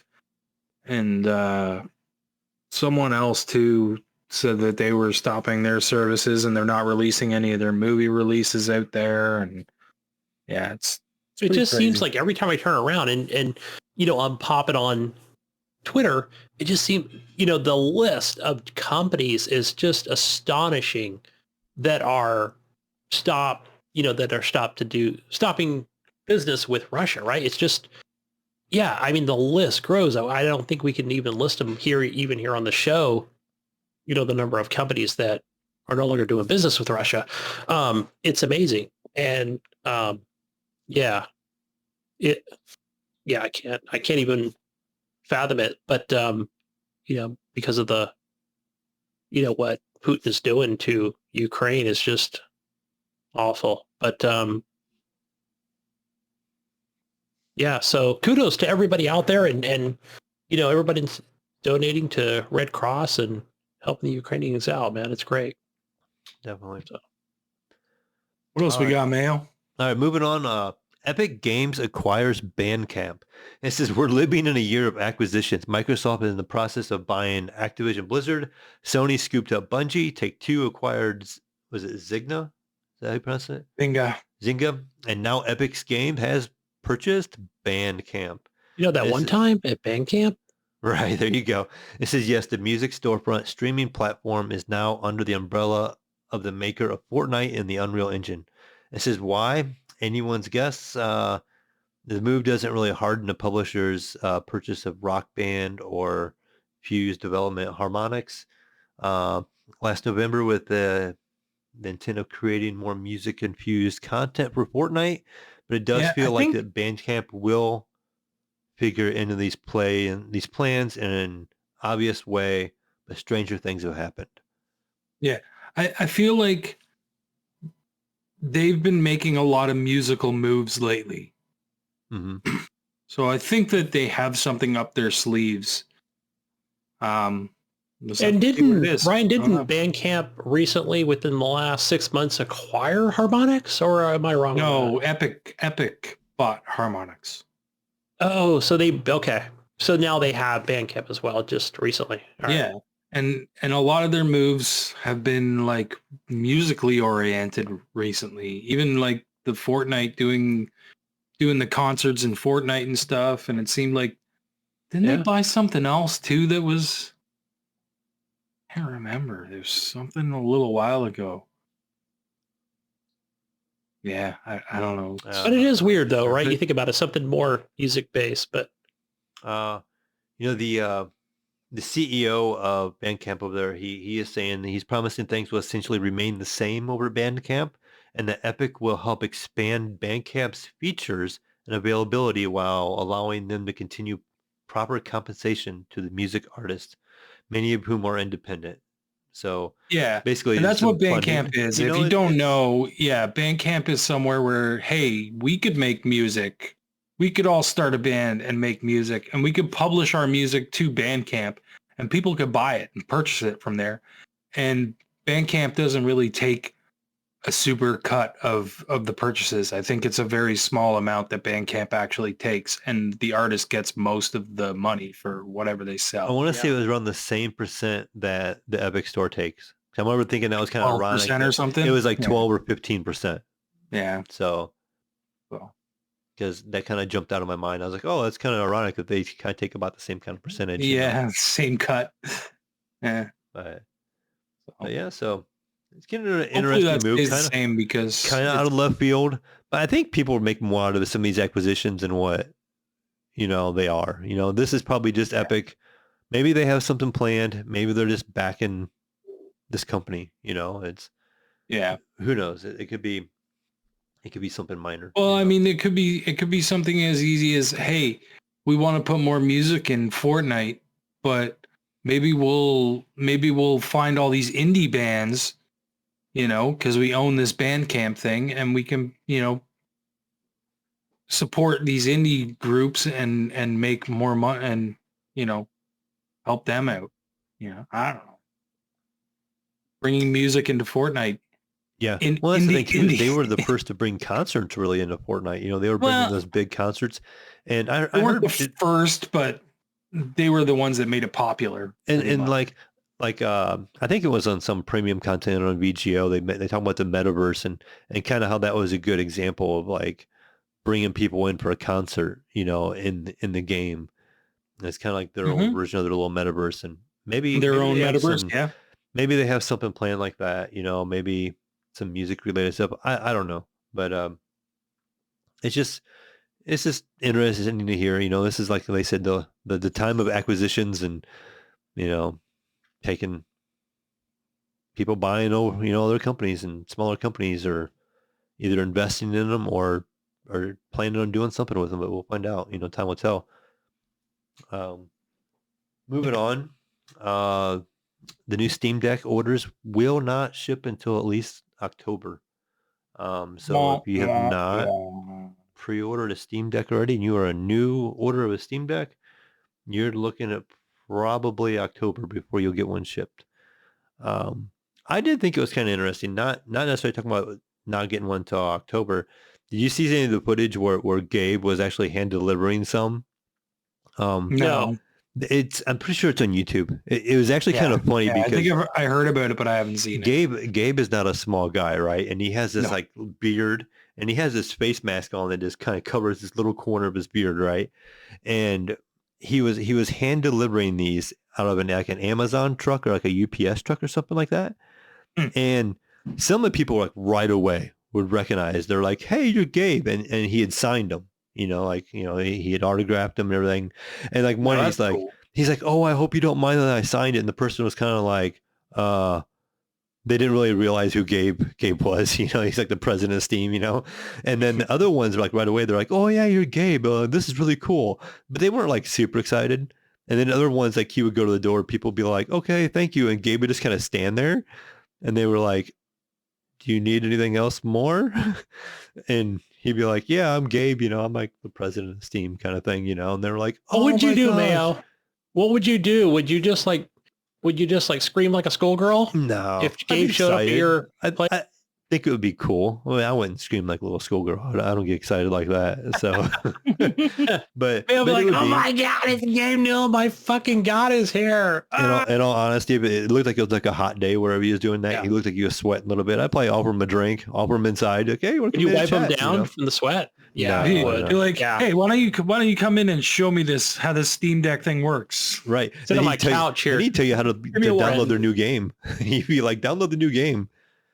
But it was just a Connected my neat video. Wi-Fi. Just showing kind of a little bit that they are doing a little bit of a personal touch, and that you kind of hear his voice cracking a little bit when he talks to people. Like he actually, I think he has some passion in this project. Like I really do feel like he wants to put a stamp on it, and he actually really is proud of this product actually, and like he's pretty proud to be giving them Steam Decks to the people. So He could be he'll dress up as Santa Claus this year. CEO going to people's houses, right, delivering his and product. sure, a lot of it's publicity. He did it for publicity as well, but it's just neat to see because, like I said, you can kind of hear it in his voice. Like he was pretty sincere and giving it to those people. And like I said, sometimes he would kind of stand around and be like, "Hey, yeah, I'm Gabe," But other times people would recognize him and they would be super excited. And you could tell he's kind of humbled in a way by that as well. Yeah. So he's been stuck in New Zealand for the last 20 years in isolation. What was that, Ryan? It must feel good to see people excited for your product. Right. You know what I mean? And to see it, right in front of you, where they get it and they're like, oh, finally it's here. You know what I mean? Like, oh, I can't wait. And then realizing that who that is and being like, what? Right. Especially you probably wouldn't even think about it right away. You're like, yeah, who is this guy? Just and thinking sometimes people were some delivery guy with a beard, right? Especially if he's wearing a mask. And they gave some kind of excuse why there was cameras. I can't remember what it was because some people were like, "Why are there cameras?" And they're like, "Oh, I'm Gabe." I didn't even think about that.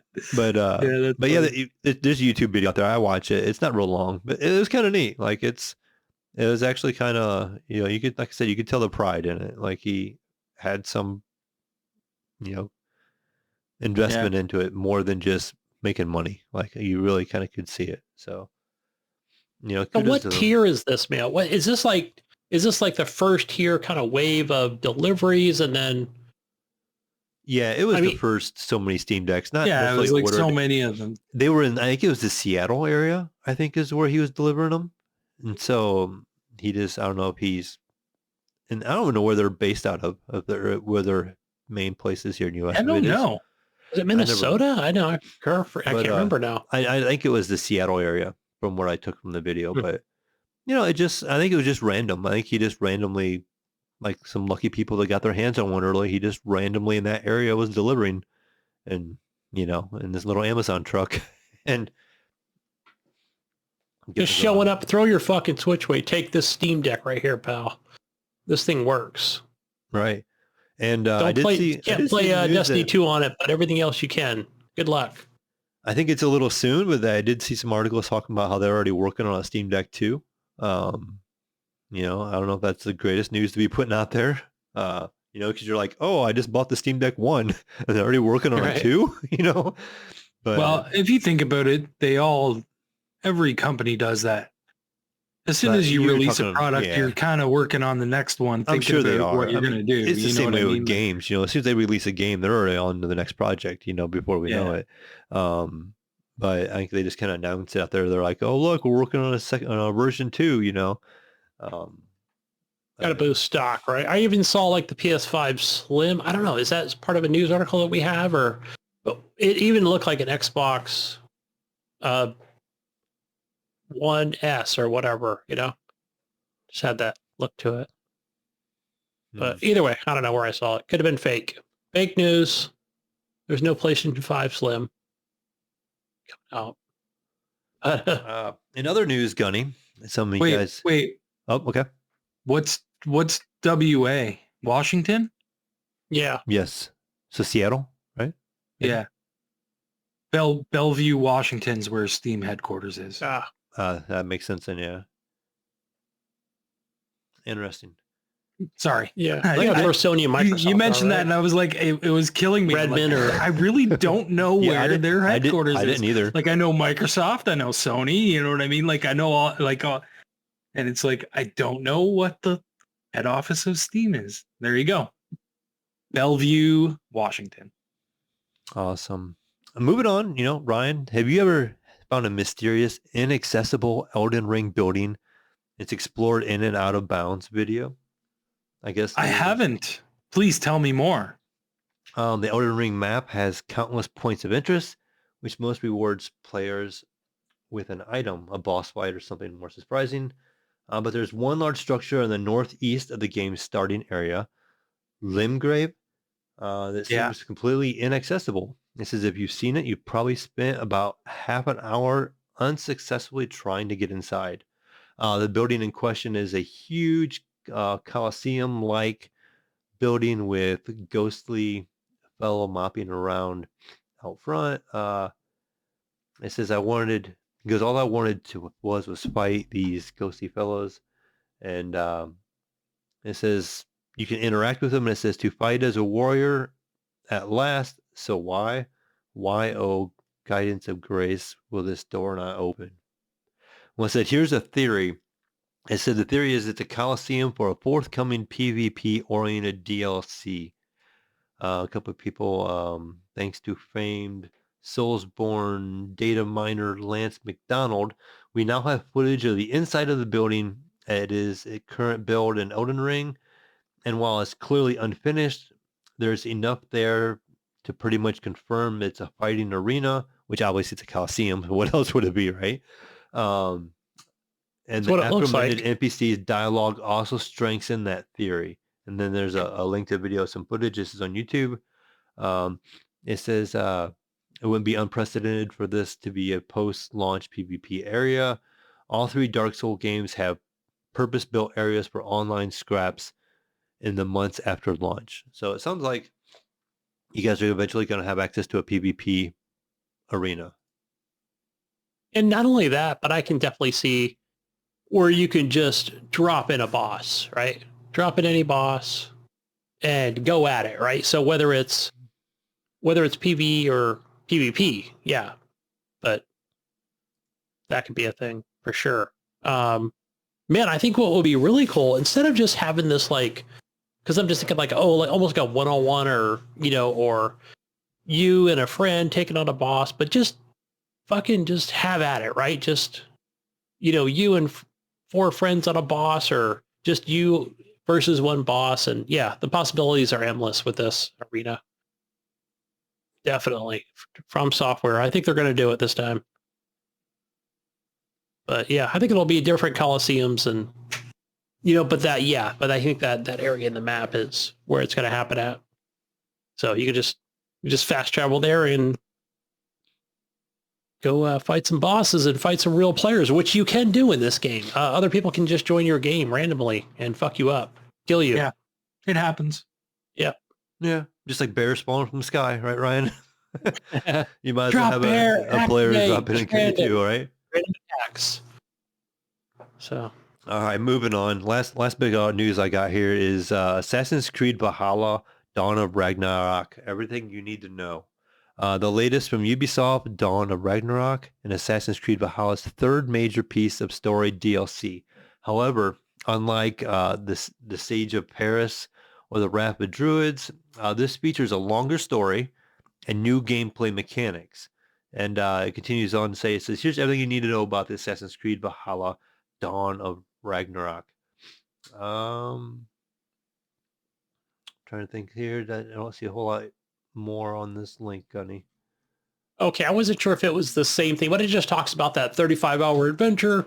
Yeah, kind of common for a game add-on of this scope. Because if you look at that map, I'm just trying to think back to that map being not humongous like a regular Assassin's Creed game. But I don't remember how still big a that good map game was. overall. I thought it was decent size. I don't remember, but I mean, there's just a lot of emptiness and mountainous range in it, but still enough to do, right? But one of my favorite things in that game still was. But I like the fact that boat and you was sailing and they would start singing and chanting or whatever it was. Yeah. I always thought that was kind of neat. There's nice little touches in that game. But that's cool. We don't have to pay another $70 for a new game called Dawn of War Ragnarok, right? So we can just, depending on how much this add-on is going to be, we can just add it to our existing game. Yeah, which will be cool. Or you can get Uplay Plus probably, and it'll probably be included, hopefully. Maybe. Yeah. I don't remember if their DLCs are included in Uplay Plus or not, but I think you get like the ultimate versions of the games, so I would assume. Yeah, and it even talks about that a temporary power and equipment boost. So yeah, that's something that people that are, when this comes into new fresh eyes and they see this game, they're going to be like, well, I'm not level 30, 40. What am I going to do? Right. It'll be like a Destiny type situation where, yeah, you can just auto level up and go have fun. Because that's kind of the way those games are set up anyway with Assassin's Creed, where you can cross over on the other side of the tree and it's a fucking level 12 owl that's going to fucking just fly by you and clip you on the right side of your body and you're going to die, You're like, what the hell? I got one-shotted by an owl. I'm like, oh, because I was in the level 30 to 35 section instead of the 10 to 15 section, right? Right. But that's just how these games are set up. Definitely. Got to get good first, right? And grind in the level 10 to 15 section. But that's all the news I got. Everything else is kind of quiet right now. It's still a lot of war news. A lot of the fight for Ukraine over there, and the push against one side or the other. Like pretty much everybody kind of dropping. Yeah, like we were saying. Not supporting sales in Russia, basically. So yeah, it was a lot of that. A lot of that news was that. So, all right. A lot of companies didn't want to include it all. So it was a long laundry list of things, not even in the regular media, but in the gaming news. So, hey, Gunny. Yes. Why don't you go get in that corner? Oh, fine. I'll just head on over there, guys. Just go over here and walk over into my corner here. What do we got for the console corner? Yeah. Okay. What do we got for March 20? Well, look what I put in here. March 2021. 2021. I think I'm going back in time, man. So what do we got for our free PlayStation Plus games for March of 2022? We've got Ark Survival Evolved. Oh, it's in Game Pass. Yeah, play that over there or play it on Sony. Team Sonic Racing, is that in Game Pass? But either way, that's a fucking good game right there. The game is fun. Yeah. And for you PS5 owners, you're going to get those two, plus Ghost Runner, the PS5 version. Yeah. What's Ghost Runner? Is that the... that was like the Mirror's Edge kind of... Did anybody ever buy that? Game? I mean, that's kind of a niche game almost, but... Yeah, I wouldn't want to play it anyways. Personally. What else they get? They get something else too, those Sony guys. Oh yeah, they get that standalone version, multiplayer version of Ghosts of Tsushima. Ah, the multiplayer. Yeah. So that's a good one. I could definitely see that. If they really want to push that, make that a free-to-play, that Ghosts of Tsushima multiplayer. Yeah. And expand on it, see what they could do with it. That's kind of what they're doing here, right? Yeah, I could definitely see somebody... I was asking a friend, I said, hey, you got the Sony Plus or whatever? Because he just buys any brand new game that comes out on, the PS5. So he's like, I don't think so. But I'm like, dude, you got to get, he was playing Gran Turismo and I'm like, dude, you got to get that Ghost of Tsushima multiplayer going. So it's like the one game he probably didn't buy on PS5. But moving over to the Xbox section here for games with gold. I think we're still kind of early on in the beginning of the month, so you get the Flame and the Flood. And your second gamer is Sacred 2 Fallen Angel. So go get those two games. Usually I have that Xbox Game Pass corner. I didn't bring anything up here, so I'm just going to kind of do this here on the fly. But anything that sticks out for you right on Game Pass over on the console side of things? Take a look. So I'll look here on the PC side. Take a look and see, Gunny. I will just have a look. What is new in Game Pass? We got. Let's see. I'm on the PC. We got 2 Point Campus is coming soon. That's a way away. Whoa. You've got Far Changing Tides. So that this was is the game Windows. I was trying to think of. Yeah. So I played that first one. I think I briefly spoke about it when it first came out. And you could finish that game in probably an hour. It was one of those you can't lose at this kind of game, right? So it was perfect for me for baby mode. It was more puzzle based, and gosh, it was, it's a side scrolling thing where you're driving this almost like steamboat sort of thing across an ocean, and there's just not much to it as far as even story or whatever. But visually, it was appealing. Like fires may start in the engine compartment. You just got to go put the fires out. And I think the whole premise behind that game was at the time was, yeah, you can just let the fires keep burning. It's not going to blow up or whatever, right? But your boat's not going to keep moving, right? So you got to figure out how to get the boat to, get to the other side of the ocean here. So it was just little things like that. So yeah, I've got to download. I got to play it. And yeah, hopefully it's as good as the first one. Might be the same thing. I don't even know. But yeah, Alice Madness Returns. So that's also on PC. We'll say that game is cool, but it's really hard. Yeah, that's a tough game. Platforming is really, really hard. Really, really hard. But it's an interesting world that you go through.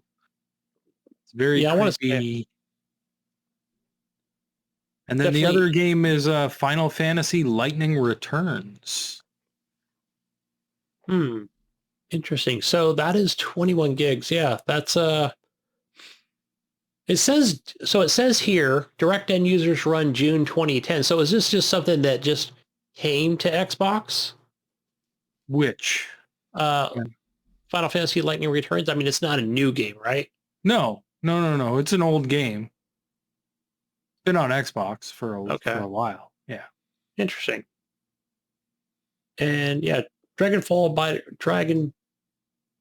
Fighter Z is on there. I think we talked about that before. And Epic. Speaking of that, folks, I never got the free game. So I failed over here on my console corner here because I need to claim my Epic game. Gunny. I know, right? I was looking at the list and everything, and I'm like, everything's up to date. We're good. The Wobbly Life Corner is going to take over, buddy. I know. You know what? While we're doing that, why don't we just... No, I got it here, guys. I got it. What do we got in the store? What's going on? Let's see who we got. Kenya. No, games on sale. Oh, we got some free shit. Holy shit, we got 3 free games here. On Epic, you've got Black Widow Recharged, Centipede Recharged, and there's a Dauntless Epic Slayer kit. So if you guys are into the Dauntless games, I think there's also some shit you can get on Game Pass as well for Dauntless. So they're really doing a big push for this what is it? Monster Hunter fucking knockoff game. It's kind of just available everywhere. So, and then you got City Skylines coming up. So that'll be available probably by the time in a couple days after you hear this. Get that City Skylines. I put so many fucking hours into that game. It's not even funny, folks. It's not even funny. You have like 800 or 900 hours in that game? I don't know. It's insane, right?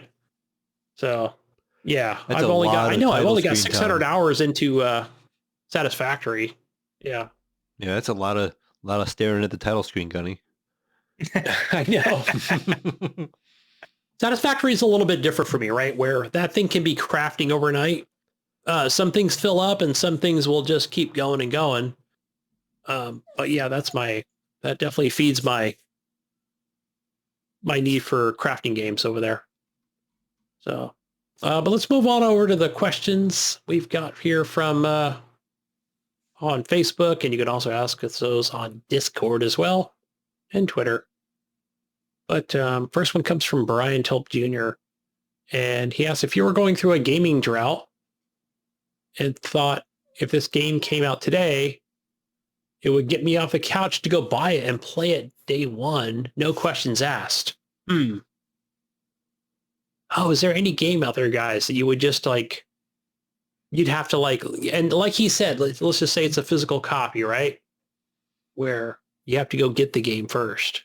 Well, I think for me, with as much people talk about it, would be Elden Ring. If you, in Jesus' shoes, where you just can't really find something you want to play. I just feel like that game can have that little bit of mix of just kick back and explore, or you can do the drive of, like Ryan said, just try to grind out and beat a boss, or you can, just continue to explore like that. Just that open world game is kind of intriguing to me. Like that would probably get me back in. If I was on a drought, it'd probably get me back into wanting to play something. Yeah, I can't think of anything offhand, but man, there's so many, I feel like my gaming needs are pretty much being met, like as far as currently with, all the shit that's been coming out. But, yeah, I would like, I know the Gran Turismo 7 is out. And man, I'm just thinking like maybe, let's just say there's Forza 8 comes out, right? And I know those games they don't really come with like super licensed music but they do come with cool ass cars, right? And I really like that kind of that 7 on the PC where, yeah, I'm going to get this. It's going to be day one Game Pass, right? And I don't know. I just can't wait to get on there and play that Forza 8, right? Yeah, that's just going to be so good, I feel. That's going to be a game. Let's just say it's not coming out digitally. You got to go to GameStop to get it or Target. I'd go pick that shit up day one, So even though I haven't been too much into the racer games of, the F1 Formula Series, or I haven't even played the new Grid yet. So that game's downloaded. It's been taking a game off the grid and racing games. Anything for you, Ryan, that you would just have to get it day one? Anything for me that I would have to get day one? Yeah, like let's say you had to go to EB Games or whatever. What do you mean? Like now? Yeah, like right now. Like let's just say that it was one of your favorite games and now there's a reboot, right? And or if you're in a drought, you're a gaming drought, is there something that you can't buy it digitally day one? What would I buy if I was in a drought? I don't know. I'm in a bit of a drought right now, to be honest. Elden Ring's been the thing that's pulled me out. Yeah. To be honest. I don't know who makes it, one of the games. But whoever makes Wobbly Life needs to make a Wobbly Life too. He's already going to withdrawals. That would be it. He's already sad. He beat the game. He thinks Rubber he's out band of games. He is out of things to do. He needs some intervention over here. He needs a Wobbly Life too. There it is, Brian. Wobbly Life. You got to get that shit. Wobbly Life. Check it out. So before we know it, I think Brian's going to already have this game on PC. It's going to be modded with weapons and drugs. And yeah, there's going to be he's going to add like some brothels to the fucking game. He's going to ruin it. That's GTA, man. All right. I want to know if we've ever watched, Brian wants to know if we ever watched the Cuphead show. Yes, I did watch that first season and it's very good. I was going to ask how it was. I started to watch the first episode and I just really didn't get into it. I was kind of like, but I didn't give it any time. I gave it a couple of minutes. I'm like, I'm just not in the mood right now. Like, I don't feel like watching it right now. So maybe I'll dip back into it and maybe hopefully it's good. I talked about it last time I was on, didn't I? I didn't like it that much. It was okay.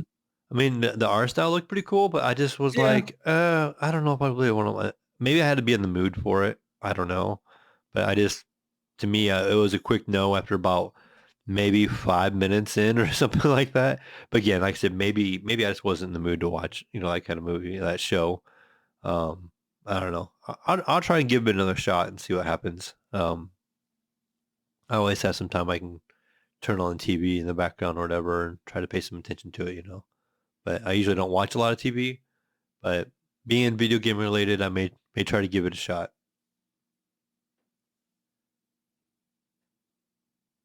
What else we got over there, Gunny? Brian wants to know if we're ready for the Halo show.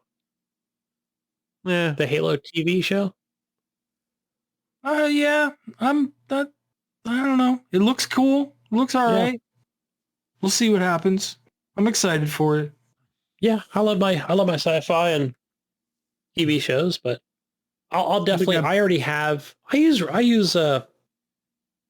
Damn, now what the hell is it called? I almost said Netflix, but it's called Movie Box or whatever. So a lot of times it may not be that day one sort of thing, but each episode comes out, like the following day or whatever. So I'll already have it, man. I'll have it in 4K and be able to watch that shit. So yeah, I'll definitely be checking that out.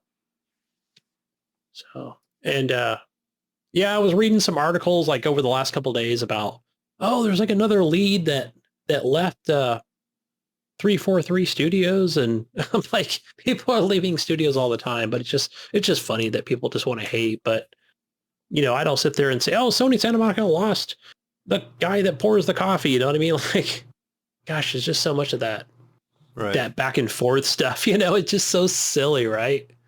It just drives me insane. But that game is going down the tubes now. They don't give out free Red Bull in the office, All right, whatever. So just give me a good fucking game. That's all I care about. I don't care if Phil Spencer's eating a sandwich. I really don't. Don't want to see that on Twitter. I care less. Give me a good gameplay. A good game to play.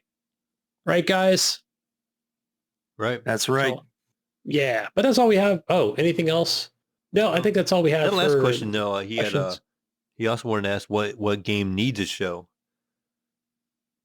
Oh, yeah. I did see some articles on God of War Ragnarok, right? Mm-hmm. Was it?